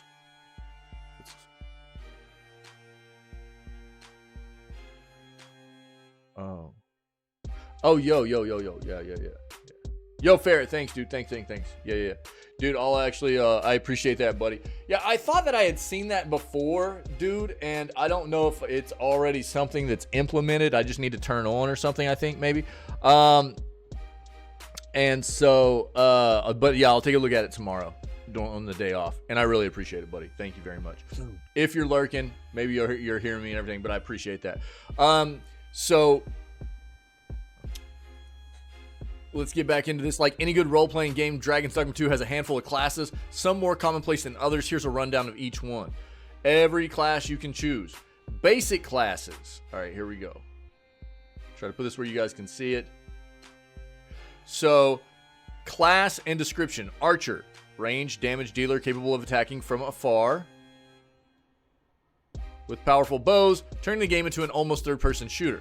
Fighter, typical sword and board melee fighter capable of using heavy armor, two-handed weapons, and pulling aggro. Mage, ranged caster capable of using spells and staves to support the party, offering boons, healing, and damage-dealing spells. Thief, a fast, sneaky DPS type class utilizing twin daggers to strike hard and then retreat from combat. Then advanced classes. Where are we at with this? Okay. We've got Magic Archer, a long-range damaging archer who imbues their bow and arrows with magic. A Mystic Spearhand, sounds like a dragoon, you know? A capable melee class that dual specializes in spears and magic to deal damage at any range. Sorcerer, powerful magic user that excels in long-range combat through powerful spells and staves. The Trickster, conjurer who uses their power to create illusions and control the battlefield. Warfarer, jack of all trades that utilizes swords, bows, and staves to become the ultimate combat force. Warrior, two-handed weapon expert that deals powerful damage with every strike. Which class should you pick? You have so many fantastic options to choose from when it comes to classes in Dragon's Dogma 2. Start with one of the basic classes, then as you advance through the story and level up your character, eventually choose an advanced class. With that in mind, I recommend picking one of the following: Fighter or Archer. Of course, the class you select is completely up to you and your desired playstyle. They didn't talk about the fact that in this one you'll be able to change classes and stuff, but I am hoping it's like the first one was, and it gave you a lot of flexibility in being able to try different things as you move forward. It was really good like that, the first one was. Ready Player One creator debuts open a metaverse battle royale experience. Interesting. Get out of here. Wait, what? What just happened, dude? Click that, it goes to something else. That's flipping weird. Okay, well, let's see this. Earlier this year, Readyverse Studios, co-founded by blockchain tech company Futureverse, oh Jesus, I don't like that word, and Ernest Cline, the mind behind the sci-fi franchise Ready Player One, announced the Readyverse, an interactive platform for metaverse games and experiences. Readyverse Studios partnered with Warner Brothers. Oh no. Two bad things already to help bring the popular novel to the metaverse across Web3. And there's Web3 as well. Let's go. Oh no, dude. Oh, yeah, fair. Yo, I don't know if you heard me, but dude, I saw your DM. Thanks, buddy. I appreciate it. I'm pretty sure I had seen that command before, just briefly, and it might be something that's already implemented. I just need to see if it's turned on or off. And I might just be able to switch it, you know, with like a toggle or something. I just need to look at it. Yeah, no, it definitely is. Yeah. So... tomorrow being the day off, I'll take a look at it and try to make sure that I get it implemented, dude. I really appreciate it. Thank you very much. Today, the studio introduced its first project set to launch soon in the Readyverse. Open is a third-person battle royale experience in which players compete against each other in game show-styled multi-round collaborative modes using various game techniques such as shooting, tactical positioning, and driving. Readyverse Studios founders debuted Open, a trailer today during the South by Southwest Festival.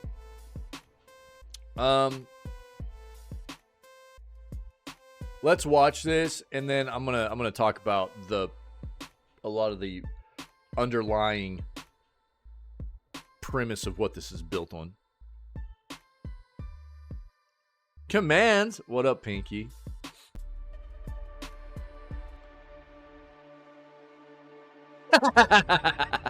Nice, dude.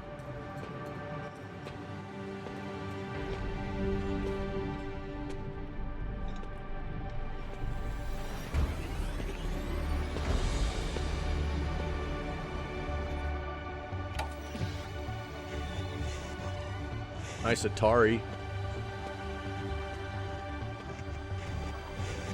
This makes me want to watch Tron for some reason.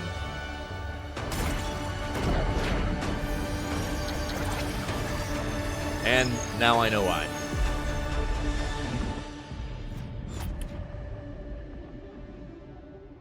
Well, that was a trailer that showed us absolutely nothing. Cool.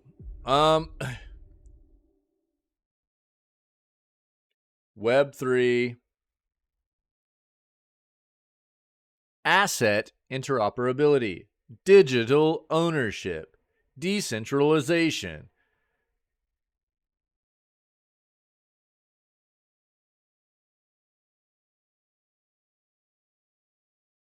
Sign up for early access now. Here's the thing, guys. A lot of this stuff that I read in the first paragraph, talking about blockchain, talking about Web3, and you got Warner Brothers in on this too. These are keywords for a lot of trend words that were, keywords that were very trendy about year and a half to 2 years ago, right? Yeah, exactly, dude. Yeah. So a lot of these keywords have died off because a lot of companies finally realized that most people weren't buying into the shenanigans. The Web3, blockchain, NFT, crypto economy, play to earn, all of this meshes together. It's all basically comes together to mean the same thing. Metaverse, right? Be very careful about these types of games. That's my advice. It's not that I don't see a future where some of this stuff can be mutually beneficial to us as gamers and consumers and the developers themselves, but the way it's being incorporated now is something to try and scam money out of people. I've not seen it be done yet to where it was something that most consumers and gamers were getting something equally as beneficial out of it as the developers were. Most of it ends up being a scam. And you just need to be very, very, very careful about these kinds of games that are being developed on a blockchain, Web3 technology, trying to get people hyped about a metaverse. These kinds of trend word keywords and stuff. They're built on crypto economies and things like that. You got to be very, very careful right now. The universes for gaming to be built upon these types of technology for it to be mutually beneficial, it's not there. The infrastructure is not there for it right now, for it to be something that's mutually beneficial for us as, you know, consumers and gaming enthusiasts. It's just not. It's not. So be very careful here. I will link this to anybody that's hanging out now if you want to look more into this. But, dude, I'm not keeping this article up. I'm not putting that in our links for the video gaming news stuff. It's not happening. I don't like promoting that kind of content. Adamantly against that stuff. Had I known that's what it was going to be in the first place, I wouldn't have even kept it up. I wouldn't have even brought it up in the first place. Pinky, what up, dude? Happy Tuesday, man. How you doing, buddy? Multiverses is coming back, peoples. Coming back. Multiverses officially returns in May of 2024. 2 months. New modes, characters, and more. Player First Games' Multiverses is officially set to relaunch on 28 May. So about 2.5 months. Nearly a year on from the closure of its open beta test, as announced, the revamped version of the game is built in Unreal Engine 5 for shinier graphics and overall improved visuals, and there will also be a number of other changes for returning players. For one thing, there will now be a player versus environment mode, which allows individual players to play against bots for a range of rewards. There will also be new fighters coming to the game shortly, as well as new stages. Concept art shown off by Player First Games in a showcase video has revealed a stage inspired by Townsville from the Powerpuff Girls, and presumably they will also be arriving as fighters, and a stage inspired by Dexter's Laboratory, as you can see Dee Dee's silhouette in the background. Pull that up. In addition, Player Fist? It should be Player First Games. Has also confirmed there's fresh netcode backing Multiverses, which should allow more streamlined multiplayer gaming sessions. Quiet on set. Is there coffee? Everybody settle, Well, please. what are we waiting Watch for? this real Let's quick. get to work. Okay, ready to roll? Get centered. Showtime. Sound. Showtime. Quiet. Camera. Scene one, take one, Mark. Camera set. And Action. Hi everyone, I'm Tony, Game Director of Multiverses and co-founder of Player First Games. I'm excited to share that our free-to-play platform fighter, Multiverses, is launching on May 28th. I am freaking confident. The team has heard your feedback, and we've learned a lot from our open beta. We've been hard at work, and we'd like to give you a sneak peek of what we've been up to. From day one, we set out to make a game that not only packs a punch, but makes a mark on the game genre we love. Good job. Here at PFG, it's always been our aspiration to make a platform fighter that you'll love as much as we do. We've been working hard on a variety of changes and updates to deliver an improved gameplay experience, so let's get into it. A core aspect of Multiverses is our wealth of iconic characters in the game, with fun-filled competition set against the backdrop of reimagined universes and environments. So I'm happy to say we'll be adding some really exciting, brand new personalities to the roster, along with more stages from worlds we have yet to explore. Another foe for me to crush. We moved to Unreal Engine 5, which will improve the game's visuals and character lighting. So in other words, Shaggy sandwiches have never looked better. Pastrami on rye. Oh, dude, pastrami on rye. We've Let's rebuilt go. the game from the ground up to support our new netcode, to provide consistent, world-class What else is online play. So every hit, dodge, and batarang will be delivered with pinpoint accuracy. There'll be consistent game performance no matter what platform you're playing on. There'll be new attacks and combat mechanics for each character, putting more skill expression in your hands. We honestly can't wait to see what you come up with. The balance of power is restored. One of the things we're most excited to announce is a brand new PvE mode that'll offer a new way to play outside of competitive PvP. This new mode will introduce additional ways of playing with unique rewards. I'm ready for more. Lastly, we're LeBron thrilled to James. announce that we'll soon be launching the Illudium Q36 explosive space modulator that'll destroy the Earth once and for all. Marvin, stop hacking the Your teleprompter. gadgets mean nothing, Earthman. Take three, Mark. This is a small glimpse of what we have in store for Multiverses. We'll be sharing a lot more details in the coming weeks. From all of us at Player First Games and Warner Brothers Games, we cannot wait to play Multiverses with you on May 28th. Until then, The end. Guys, I wasn't done. Sorry, Doc.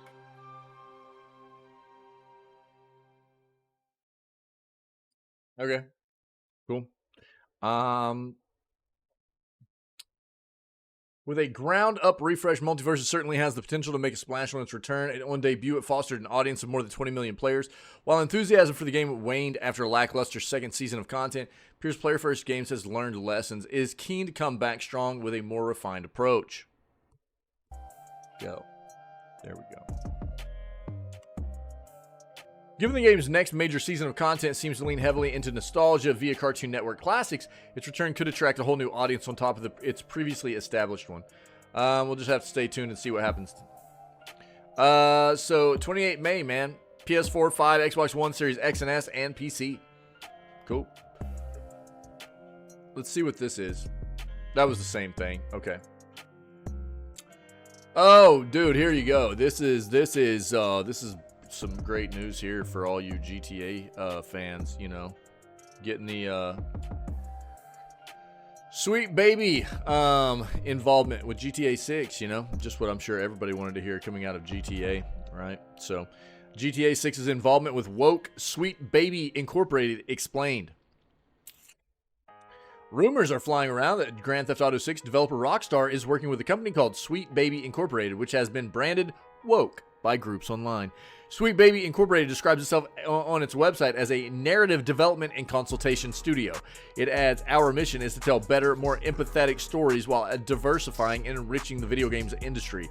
We aim to make games more engaging, more fun, more meaningful, and more inclusive for everyone." The company has worked on recent major game titles such as Spider-Man 2, God of War Ragnarok, and Alan Wake 2.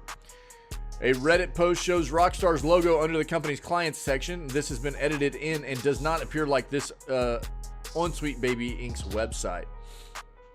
However, 2K is listed on the website. American video game holding company Take-Two owns this developer along with Rockstar as the two major brands in their portfolio. And as the GTA series is renowned for pushing the boundaries of satire and even taste at times, it's led to speculation that developers of GTA 6 could be working with Sweet Baby and are worried the game could be too woke. Reddit users on that most recent post were divided on any potential Sweet Baby involvement at all. Comments include, "If we look at all the GTA games before, I don't think they're going to be involved very much. The satire in this game doesn't fit their narrative. The fact they are involved at all is a huge red flag to me, and I think they consulted to see if there are other ways they can trigger people about some sensitive issues." Sweet Baby has received a backlash with some gamers and online groups reportedly claiming the company makes video games worse because it tries to improve diversity, equality, and inclusivity. It's reported the company has been at the center of controversy ever since an employee tried to get a Steam user canceled for creating a tracker for listing games Sweet Baby had involvement with so subscribers could be notified. The company has been targeted by an online harassment campaign. There's a group called Sweet Baby Inc. Detected where members of that group are alleging it has an overarching influence in the games it works on. It reported the company's input is small, such as giving story feedback, but some users are said to feel it shoehorns black or LGBTQ plus characters in games. Yeah. So here's the thing.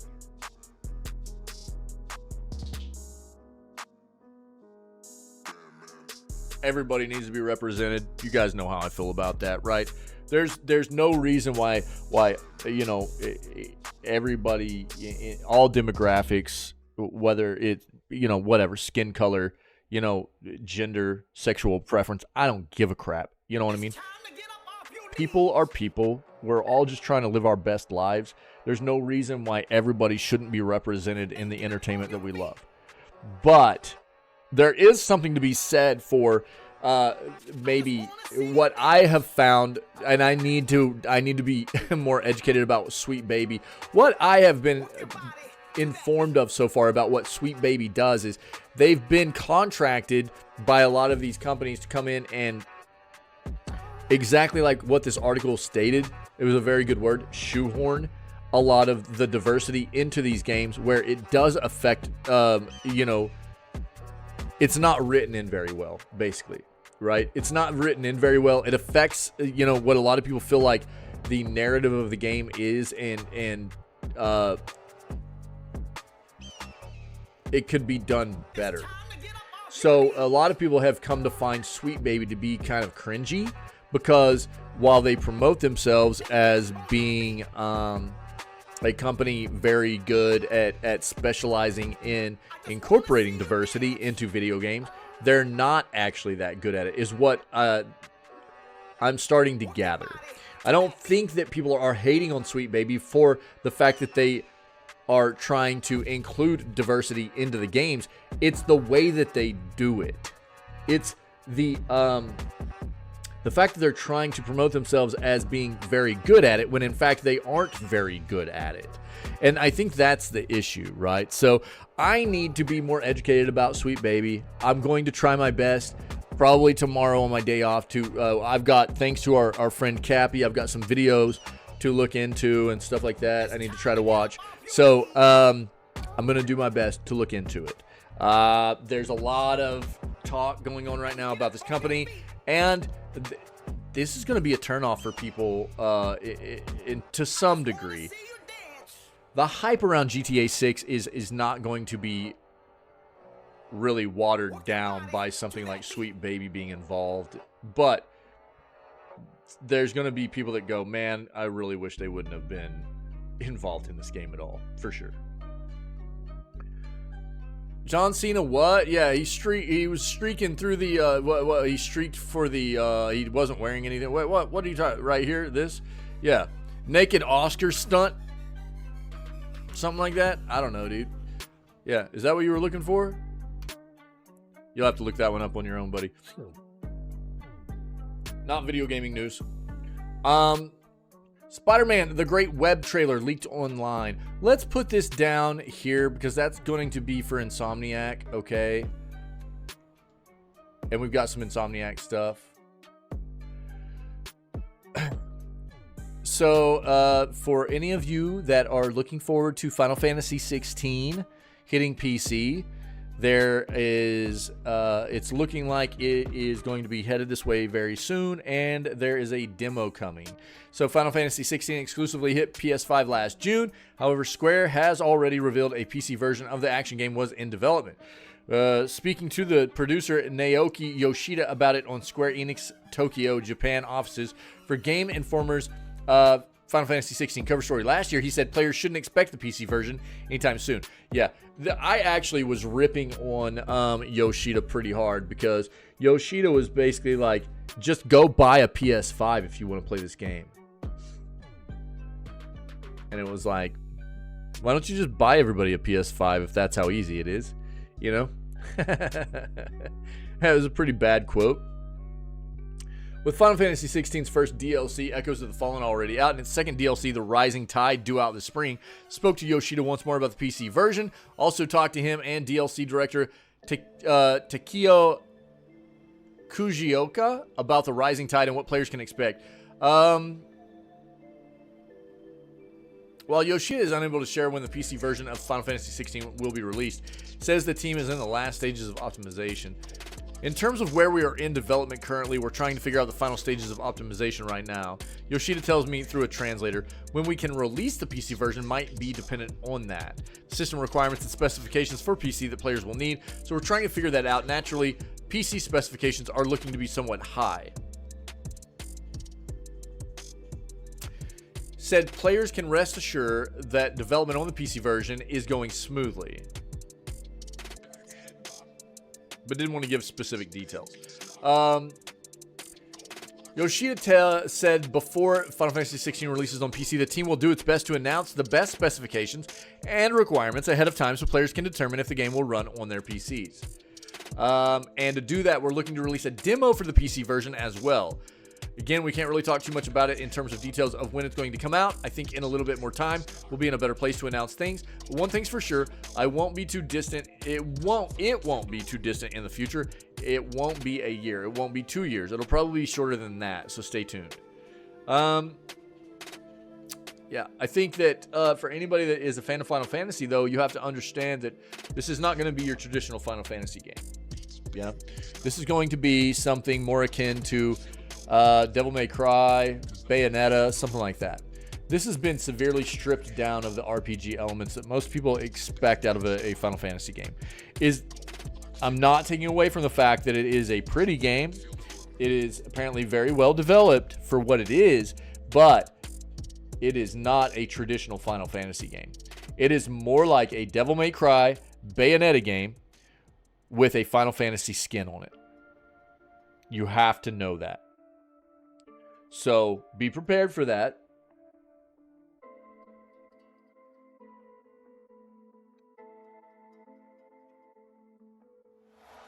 Suikoden 1 and 2 HD Remaster Gate, Rune, and Dunin Unification R's release date and time for all regions. This is as of, what was the date of this? It was like February, end of February, I think. So when will Suikoden 1 and 2 HD Remaster Gate, Rune, and Dunin Unification Wars be released? It has not been confirmed yet. While initially planned for last year, Konami announced in October of last year the game required additional development time to ensure quality performance and gameplay experience. The expected price is going to be $50 US.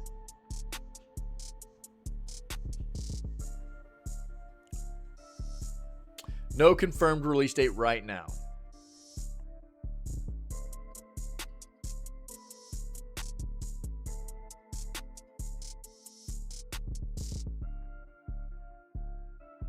Yeah, so info, due to the lack of confirmed release date right now, information about online functionalities, including crossplay or cross-platform features, is unavailable.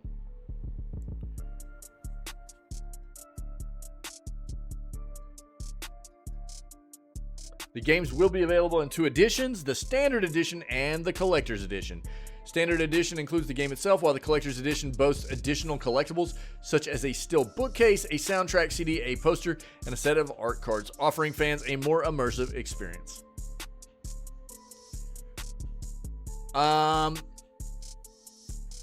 Designed to accommodate a wide range of PCs. You can see the requirements right here.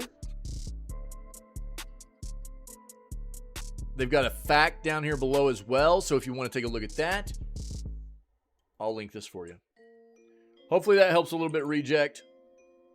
And thanks to Soup for putting us on the right track with all that there. Appreciate it.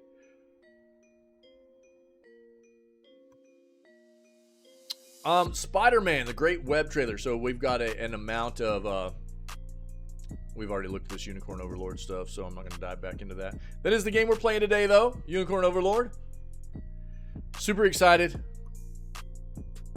Been anticipating this game. Unfortunately, we're playing it late because Amazon sucks, and 1-day shipping turned into 4-day shipping, and so I get to give them a call tomorrow and give them a piece of the old 3-head mind.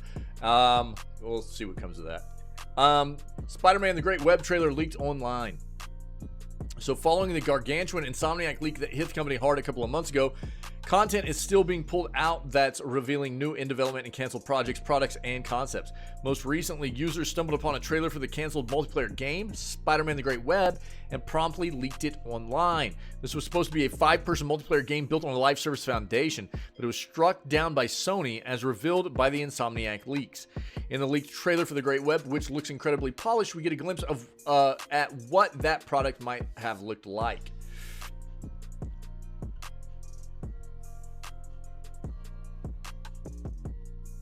In the short trailer that was leaked online today, The Great Web is exposed in full with a video showcasing incredible multiplayer elements. Would have pit 5 players against Sinister Six in New York City. Would have been built around a multiverse model, which was supposedly busted open by Scarlet Witch, and there would have been character customization options leading to a diverse array of superheroes coming together to fight the big bad guys. Ooh, yes. Yes! Yes. Months ago, a series of images leaked from the Great Web, but this time, this is the first time we've seen a trailer service. Narrated by Yuri Lowenthal, who voices Peter Parker, looks ready for market. Genuinely, it appears to be a trailer for a product that could have been released days after it was revealed. Bizarre and heartbreaking for Spider-Man fans the world over that the product won't see the light of day. At least not right now. Is this,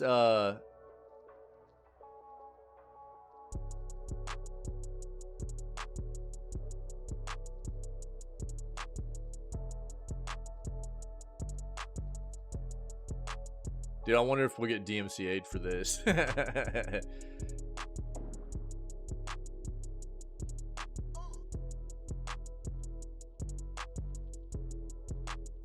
Here's what I'm going to do. I'm going to link this for you guys right now to watch. A lot of times this kind of stuff will get DMCA'd. I don't want our news segment getting pulled off of YouTube for this. So what I'm going to do is we're going to watch this in between the video gaming news segment and playing Unicorn Overlord. Okay, so I'll link it so you can watch it now, and we'll watch it together here in a moment after I finish up the news segment. Okay, but I don't know if they're going to be DMCAing this, so I just want to be careful about this. But take a look. There's your video of what this potentially could have been, and we'll watch it together here in a moment. So that's kind of cool. Some of the other stuff that we got was obviously these are some of the leaked images. Thanks to our buddy Soup here, and thank you to so Soup gave me these images that were leaked from Insomniac, as well as True gave us this article. So if you look at these images here, this appears to be older. This appears to be an older slide from Insomniac. And I mean, obviously, it's not like this would be a hard slide to make, okay? So I want to be very clear here. You're going to take for granted that this is potentially something that Insomniac made themselves and somebody didn't just throw together. This is not going to be a hard type of slide for somebody to just create and be like, oh, yeah, this came from Insomniac. This is not, you know. But if it, in fact, is... So I just want to put a disclaimer out there. If this, in fact, is something out from Insomniac, it's definitely, I think, going to be older because you can see that they've got Venom right here before Wolverine, and I do not expect a Venom game to be releasing before Wolverine. I just don't. I don't see that. And I think these are newer slides, which show...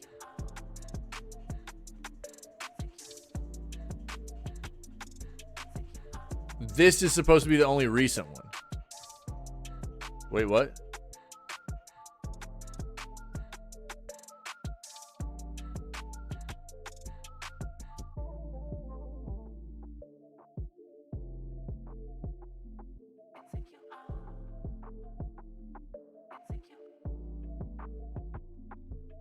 Yeah. Yeah. That's what I'm getting at. Uh-huh.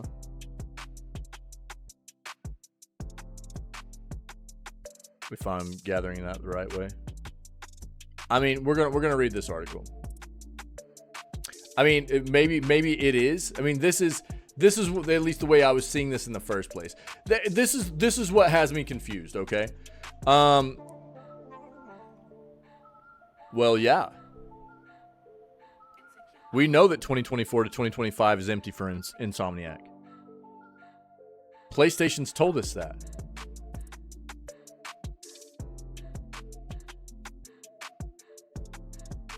PlayStation's already told us they have no first-party games coming out over the next year.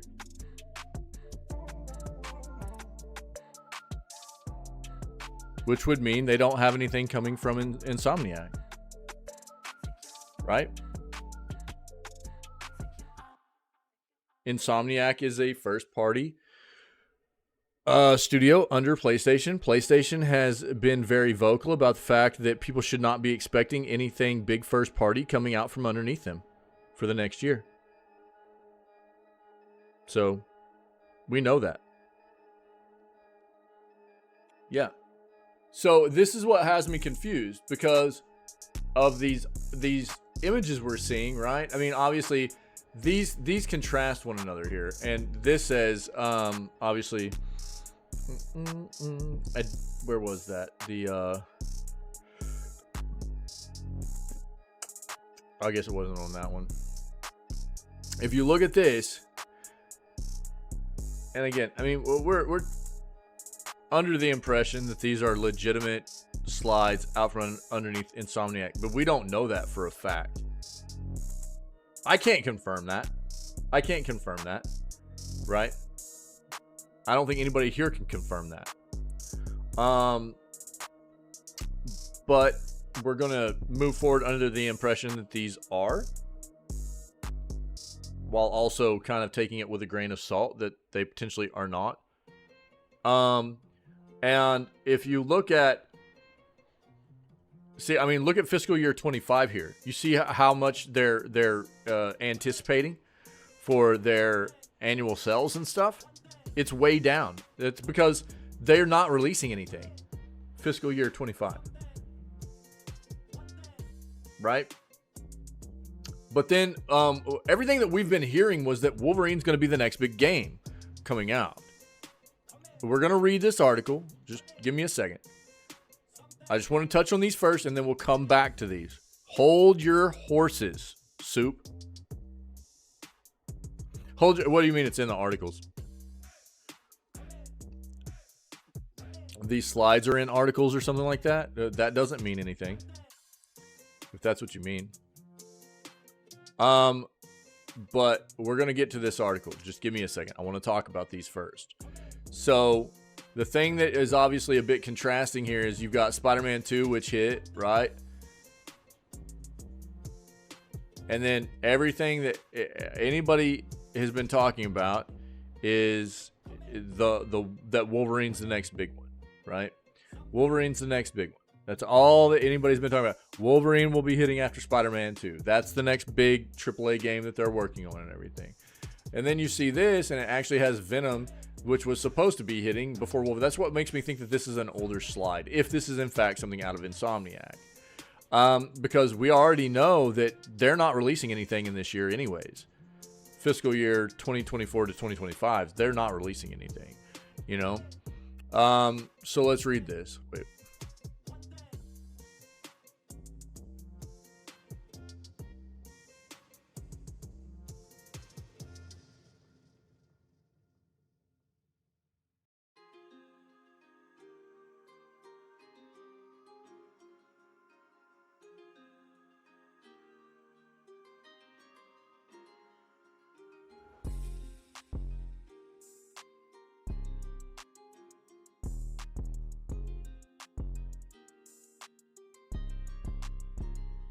When did this come out?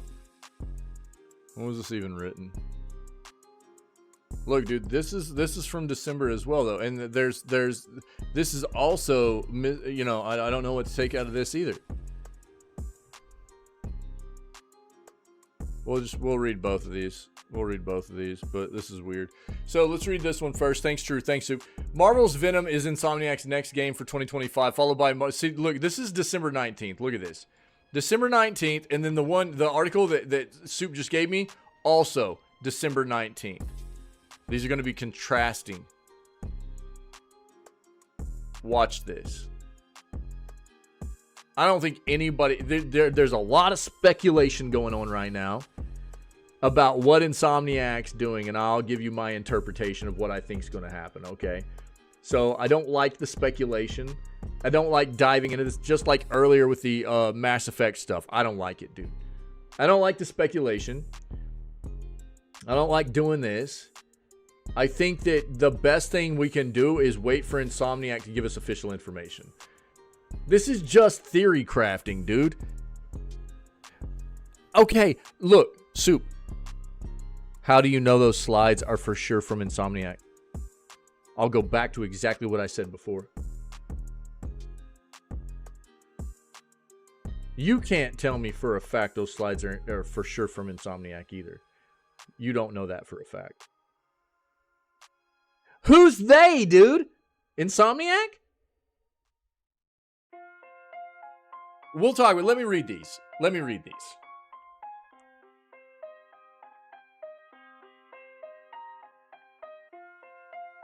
So the first one we have, you have Wolverine on your PC. Stop it. Marvel's Venom is Insomniac's next game for 2025. This is from December 19th, okay?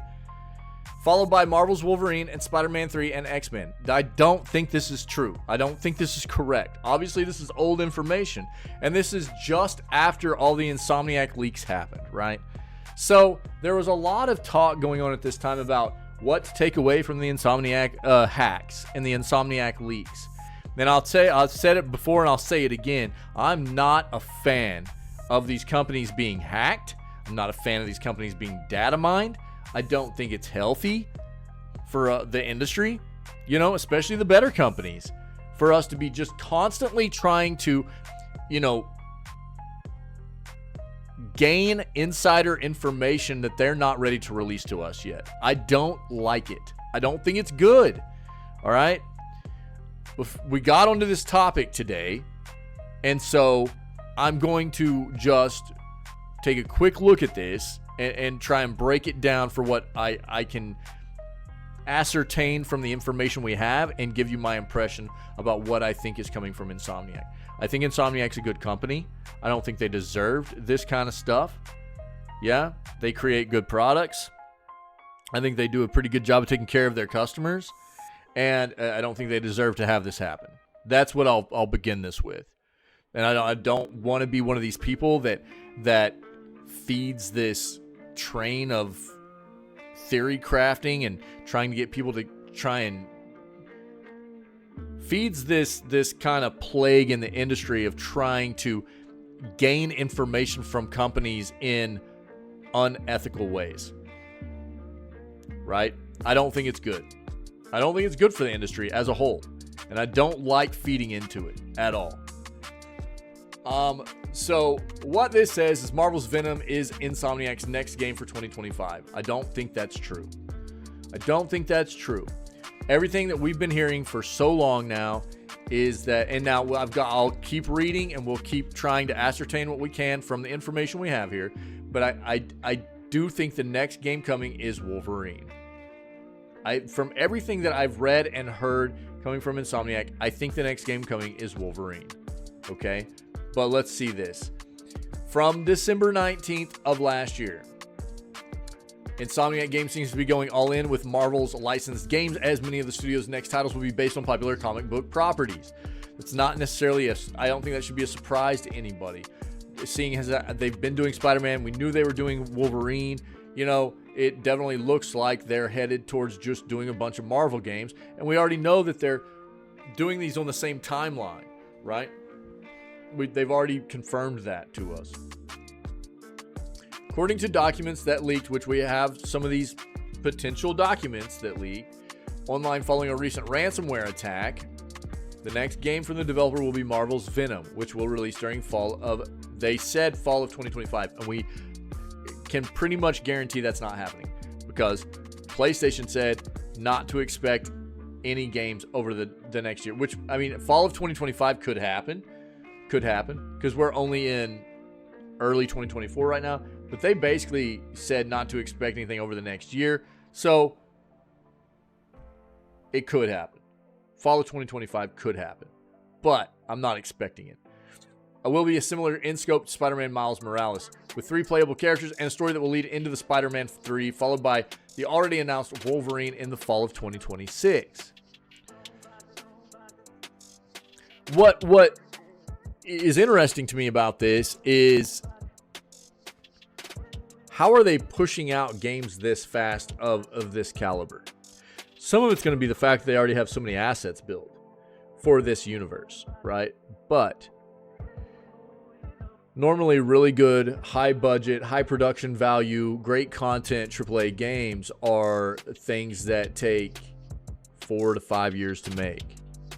From high, where most resources of even big teams are putting most resources into these projects. Then we just had Spider-Man 2. And then this is saying that Venom's coming out 2 years later, and then the year after that's Wolverine, and then a year and a half after that, Spider-Man 3. That's crazy, man. I'm gonna look at it. Just give me a second, Soup. Give me a second. So, breaking the pattern of Marvel games will be a new Ratchet & Clank title that will release during the fall of 2029. New IP launch 2031 and 32.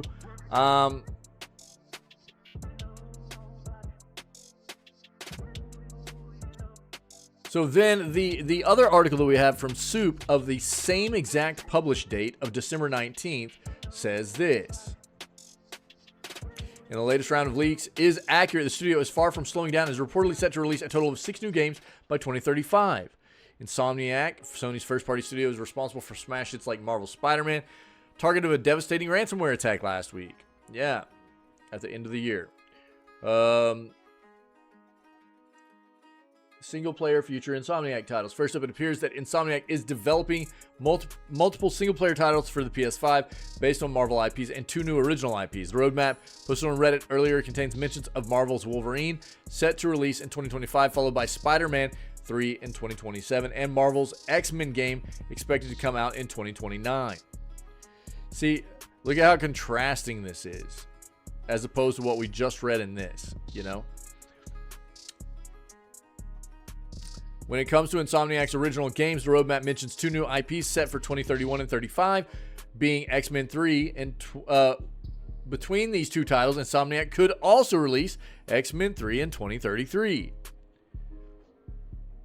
Interestingly, there's a different leaked roadmap that portrays a different set of games and release dates for the titles. For instance, the Insomniac Games roadmap puts Marvel's Venom as the 2025 title. That's the one we were just looking at and reading about in this article, while pushing Wolverine to 2026. Additionally, the leaked slide also pushed Spider-Man 3 1 year back to 2028, while also mentioning a new Ratchet & Clank game for 2029 and Marvel's X-Men for 2030. The 2 new IPs mentioned earlier are relegated to 2031 and 32.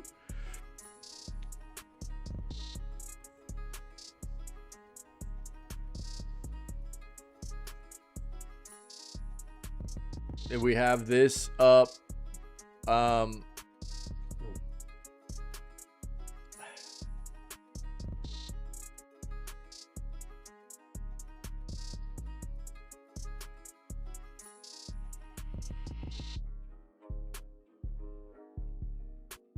Yeah, this is one of the things I was going to note too. Video games are notorious for facing delays, last-minute cancellations.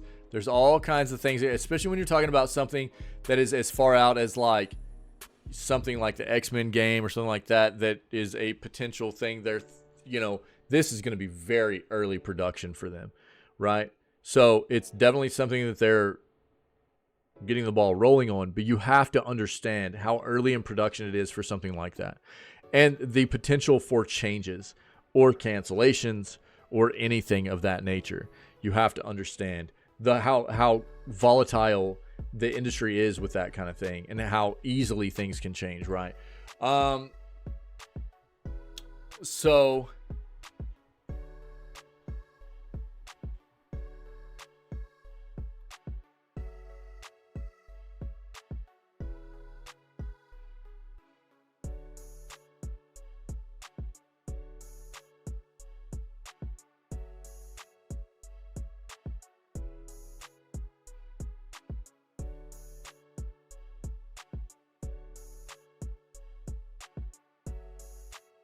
yeah, we just read about that, dude. We just read about this.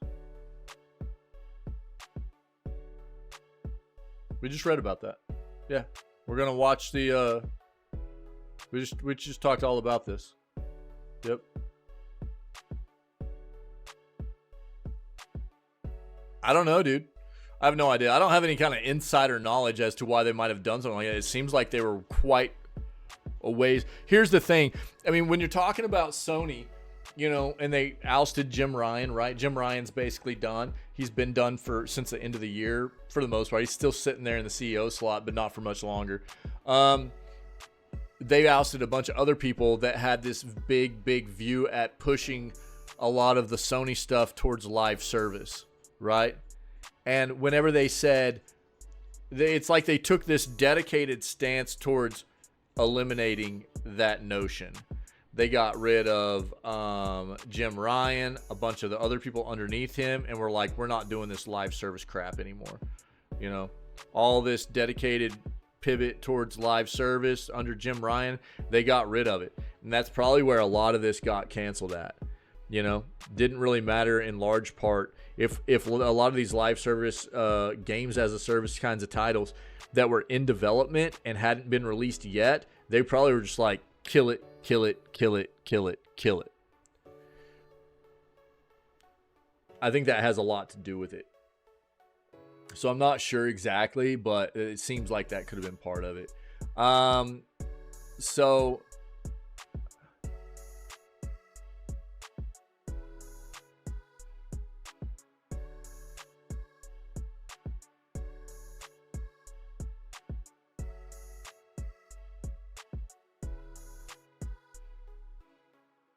I don't know, dude.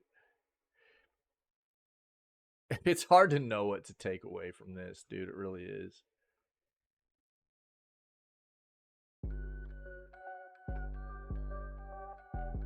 I think that, you know, we were talking about this one.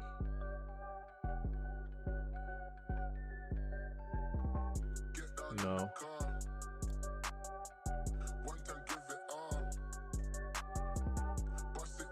What were you talking about with the allocation of resources or whatever? What slide was that?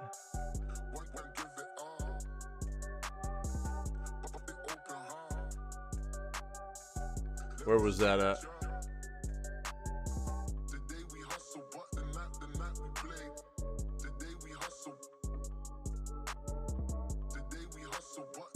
I think this is what I try to prompt people to do all the time in these kinds of situations. Don't feed into this crap that much. None of this is good anyways. It was all leaked information. It was, you know what I mean? And that sucks. It's not good. What's this one?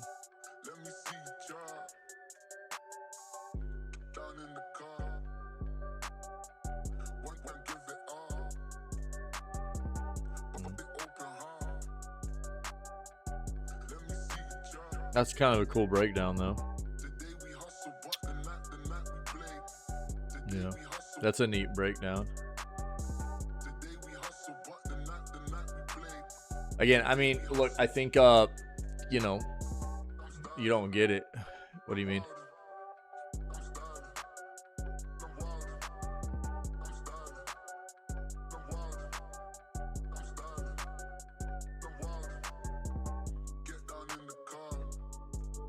How do you not get it? Too many games being worked on at once? Well, I mean, that's what I agree. I agree. It seems like that to me too, and that's what I was saying previously when I was like, how do they have enough resources to spread between all these different games being pushed out? If they're going to maintain the kind of quality that they're known for in their products, it seems kind of rough, you know? It seems really rough to be spreading out that many of their resources across this many different projects. That was exactly, I mean, I can see what they're doing. It doesn't seem great. I don't know how many resources they have to work with. Insomniac's gotten pretty big, but you know, it's always concerning to me whenever, you know, it seems like Sony's pushing them pretty hard to just spin out quantity over quality. That's what this is starting to seem like to me, you know. I hope not, but I mean, with as many titles as we see coming out, and if you want the same kind of quality of content that Insomniac's been known for over the years, it seems like it's going to be hard for them to keep that track record with this many titles being developed all at the same time. That was my notion too, Soup, and so. I don't know. I think that, you know, these are probably legitimate slides out from underneath the leak. But again, I think that in this industry, there's too much trying to dive into obtaining information that the companies aren't ready for you to have, which doesn't really give you a fantastic idea of what they're doing or what they're planning on doing, you know? So I think that most people need to just chill out. And I'll tell you this, it does not help the relationship between us and developers either. I talk about that a lot. The relationship between ourselves and developers is important because if we want developers to listen to us and take feedback from us in regards to the kinds of things that we want out of their products, this is not the way to do it. This is not the way to repair that kind of relationship. And so I think that people need to chill out. I think people need to understand that we'll get the information out from underneath these companies whenever they're ready to give it to us. Doing this kind of stuff and forcing them into a position to give us information when they're not ready to give us information only harms everything. It doesn't help anything. That's all there is to it. And I don't like theory crafting on it. I don't like diving into it. So I'll pull up that Twitter thing in a second.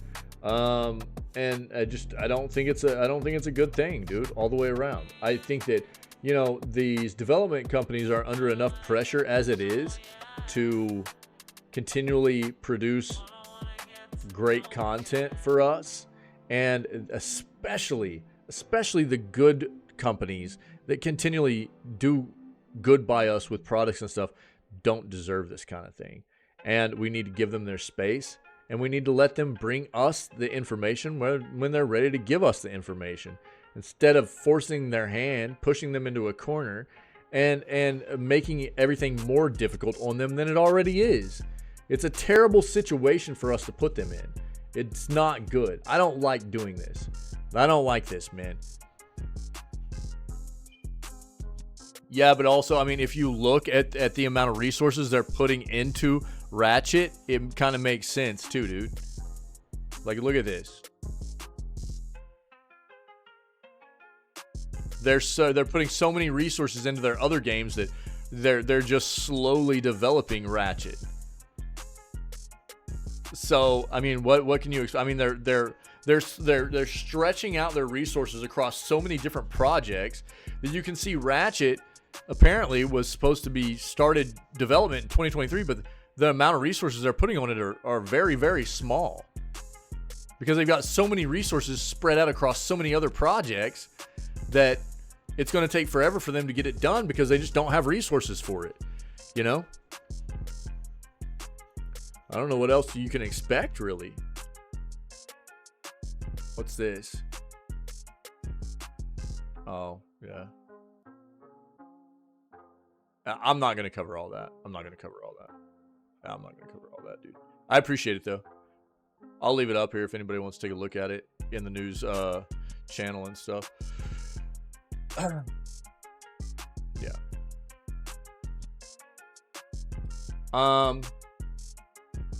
I do appreciate it. I'm just not going to dive that heavy into that.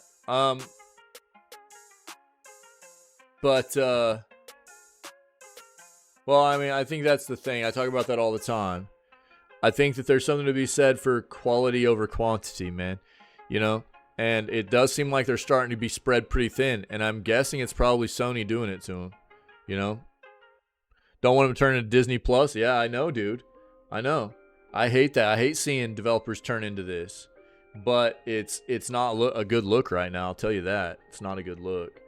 They are one of the better, proprietary developers in the industry, I think. I don't think anybody's going to deny that right now, but it's a rough look. Looks like they're being stretched pretty thin across too many projects, if you ask me. Here's the deal. This will be the final article for the day. We're going to watch this. Thank you, Soup, for pushing this to me.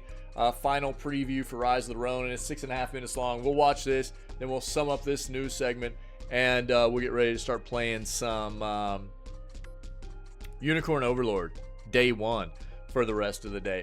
I will go back and we will watch this before we play games today, but I'm afraid it's going to be DMCA content. I don't want us to get wrecked putting this on YouTube, our video gaming news segment on YouTube later. So we'll watch this, close out the news segment, watch that kind of leaked Spider-Man multiplayer content, and then we'll play games. Cool? So let's do this.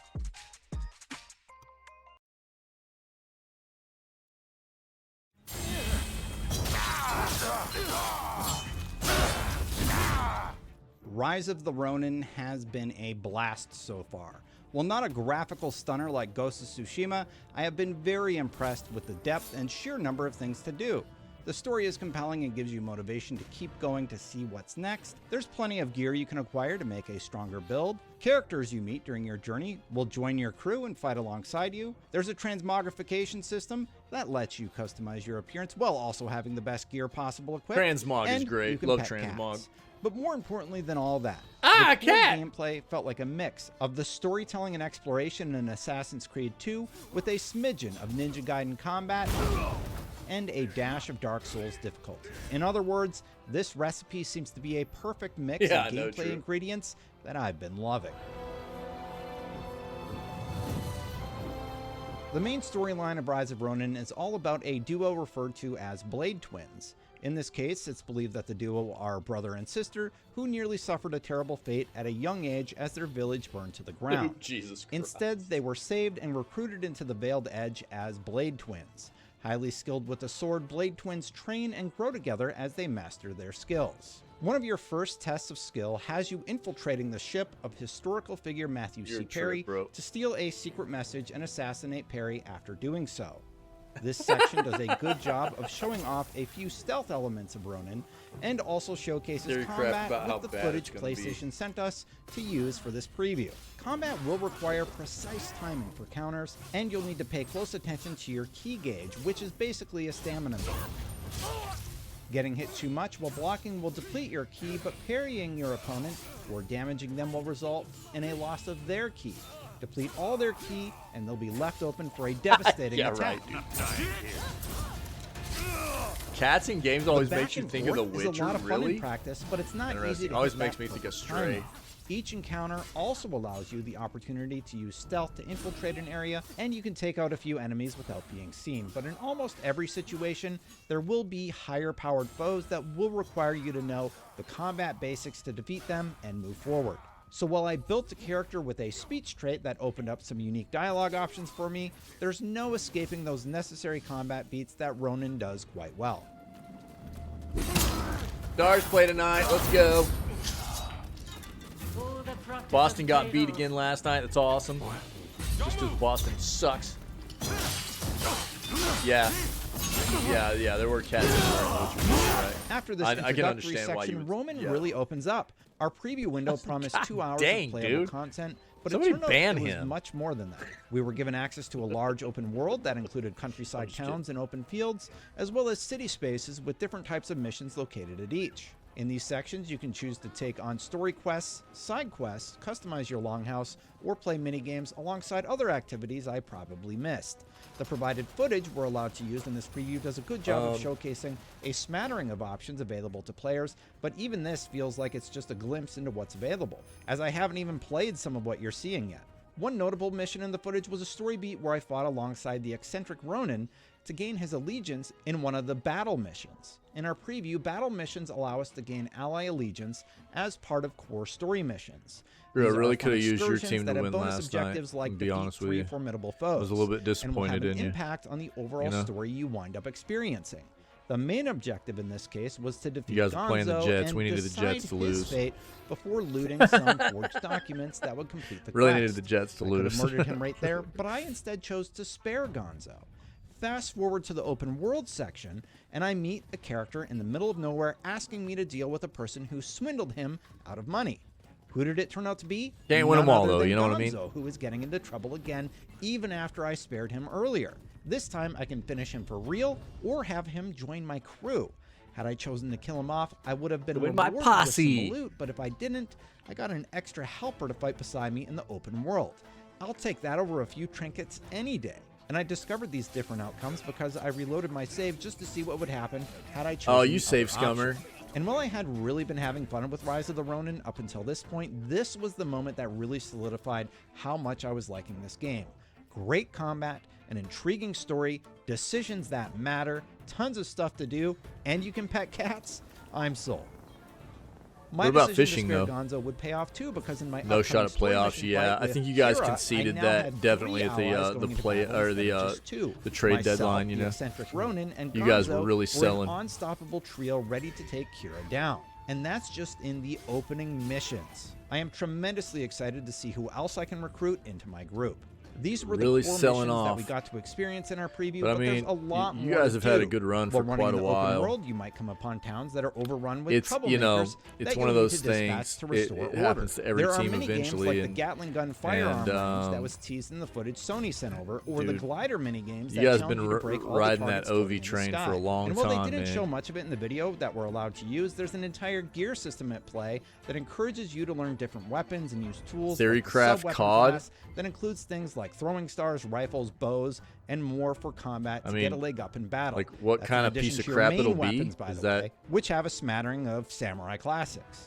Rise of the Ronin is poised to give players a lot to dive into. And while it doesn't quite live up to PlayStation's first-party open-world exclusives in the graphics department, the developers at Team Ninja have focused on what kind of duty will it be, engaging dude? story that has a great hook to keep you exploring, a fun gameplay Yeah, I system know. that He's will had a keep you rough striving year. to perfect your skills, and all of that is found alongside a smattering of fun activities. The to duty, challenge of yourself. course. I can't wait to see how it all comes together when Ronin launches later this month. For more on the latest upcoming games, don't miss our previews of South Park. I like my theory real-time crafting. preview I of like- Dragon's this is Dogma the thing 2. that- For the rest of your gaming news, previews, features, reviews, and game help, stay here.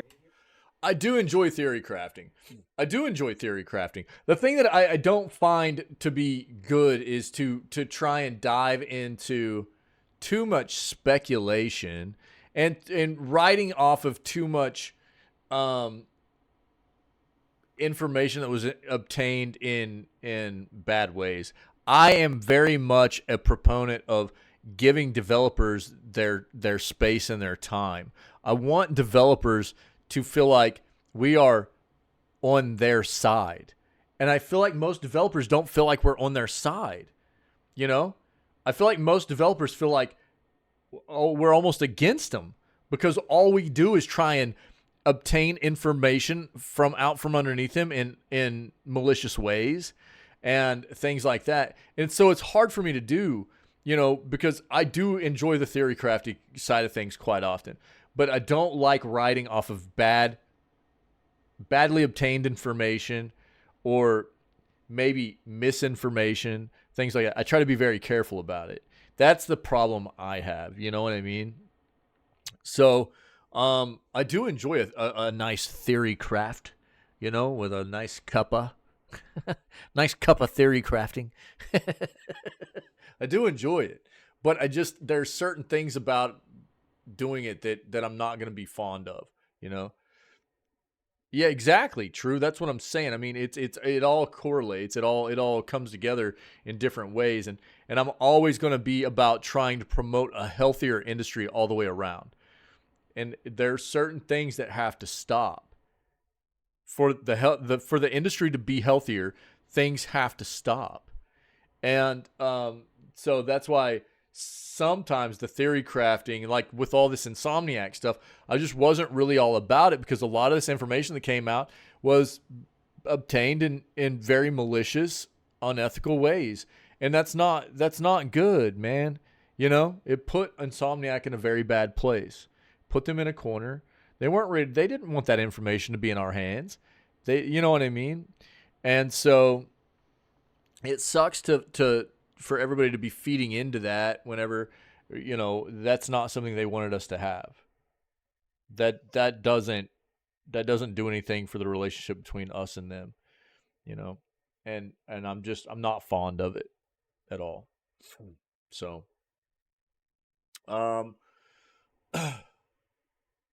that the Rise of the Ronin looks cool, dude. The more I see about it, the more it looks good. But you know me, man, I'm playing Ghost of Tsushima. We got it up on the schedule, by the way. I did get the schedule updated for anybody that hadn't seen it yet. So yesterday I did take some time because we did end the stream a little bit early. I took some time. I got the schedule updated. And you can see where I got everything put in that we've already played. I've gotten, this is where we're at right now, which would be today, right here, starting Unicorn Overlord, right? Ronin's on PS5. Yeah, so, I mean, I obviously wouldn't be playing it because I don't play games on paperweights, you know. Only Soup does that. So, I'll play Ghost of Tsushima whenever it hits right here. Let's you can see we got Ghost of Tsushima starting at this point right here on May 16th on PC. Even your Mac isn't a paperweight? No, it's not. It's used for propping windows open. Yeah. It doesn't hold down papers. It holds open windows. Yeah. We know. And so two totally different things. Yeah, we get it. true, dude. So we've got everything kind of updated here. Again, the schedule is quite agile. You know, we try to remain agile with it as we move forward. There's always potentially going to be changes, but I had slacked on. I'd been kind of lacking on getting everything updated that we had played, what we were doing, had done, and what was coming up, and so it's there. Understand again. I've had some stuff come up. I need to get home to see my parents and my sisters coming up in early May. So probably around this time frame, I'm going to have to take like a week to go home and see my family too. So there's going to be this weird situation where I'm going to be on vacation with my immediate family. I'm going to be back for like 2 to 2.5 weeks, something like that. And then I'm going to have to bounce out again to go see my parents. So I don't like taking a lot of time off from streaming. I'm sorry, but it's something that needs to be done. So just be aware. I don't have that in the schedule yet because the dates aren't, they haven't been set in stone. They're not definitive yet, but they will be soon. And it's probably going to cut into the Sons of the Forest time. So I don't know. I'm going to have to talk to Pinky and Murdoch and see about maybe just putting Sons of the Forest over into like June or something like that. And we'll figure that out. Okay. That way we're not trying to rush Sons of the Forest. All right. And anybody else that wants to play that. But schedule has been updated. That's good. Great news segment, guys. I appreciate so very much everybody's contributions to what we do here and all the trolling by Soup. Soup actually, does contribute quite a bit to what we talk about here, even though we have a pretty good time trolling each other out and inciting a little bit of violence on each other verbally. Not really. It's all in fun. It's all in fun, and I enjoy it. So, True and I have to shout out our buddy Florida. Florida made sure that I was aware in Discord last night of Ghost of Tsushima coming to PC. Ferret had been sending me some stuff on Discord. Soup with all the articles today. True with the articles. Everybody that contributes, man. Reject coming in and prompting me to bring up the Suikoden stuff. Everybody, you guys rock. I appreciate you very much. I always love doing the video gaming news stuff and making sure that we're all staying current on what's happening in the industry, man. It's very important to me, and I love it very much. So thank you, everybody, for being here and being a part of it all the time. We're going to go play games, man. It's going to be day 1 of Unicorn Overlord. So that's coming up very quickly. If anybody is hanging out and you're not familiar with what we do, or if you're watching this as a VOD later on, we start every single day, 6 days a week.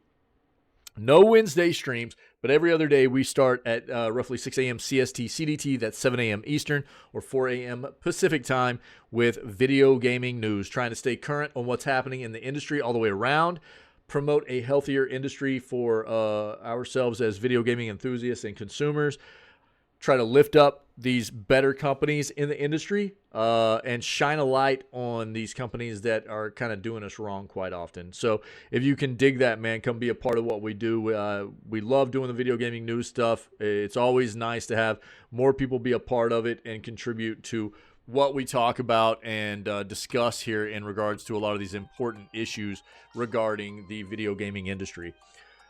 Also, we have an amazing community here all the time, dude. So many just amazing people that are part of what we do. After we finish the video gaming news segments, we go on and we play games every single day. And as we're about to do right now with Unicorn Overlord. And the community we have here is obviously centered around enjoying video games. But the community is really based around creating it. Man, this song is going nuts. Welcoming, inclusive environment for people where people can feel safe and just have a good time, enjoying each other's company, creating legitimate friendships, and just being civil about things, being void of negativity, toxicity, laughing, spreading good vibes and stuff, man. So if you can dig that, come be a part of what we do. We have a great time here, and You know, we're always, just always looking for more awesome people to be a part of what we do day in and day out. So if it sounds like the place for you, then I highly recommend coming and hanging out with us when we are live for all of the content we do. Other than that, man, stay healthy, stay safe, be kind. We will not be back for more video gaming news until Thursday, because tomorrow is Wednesday and is our normal day off. But we will be back on Thursday for March 14th edition of video gaming news and more Unicorn Overlord. But we're going to run an outro real quick. The stream's not going down. I'm not going anywhere. It's just a nice way to sum up our video gaming news segment.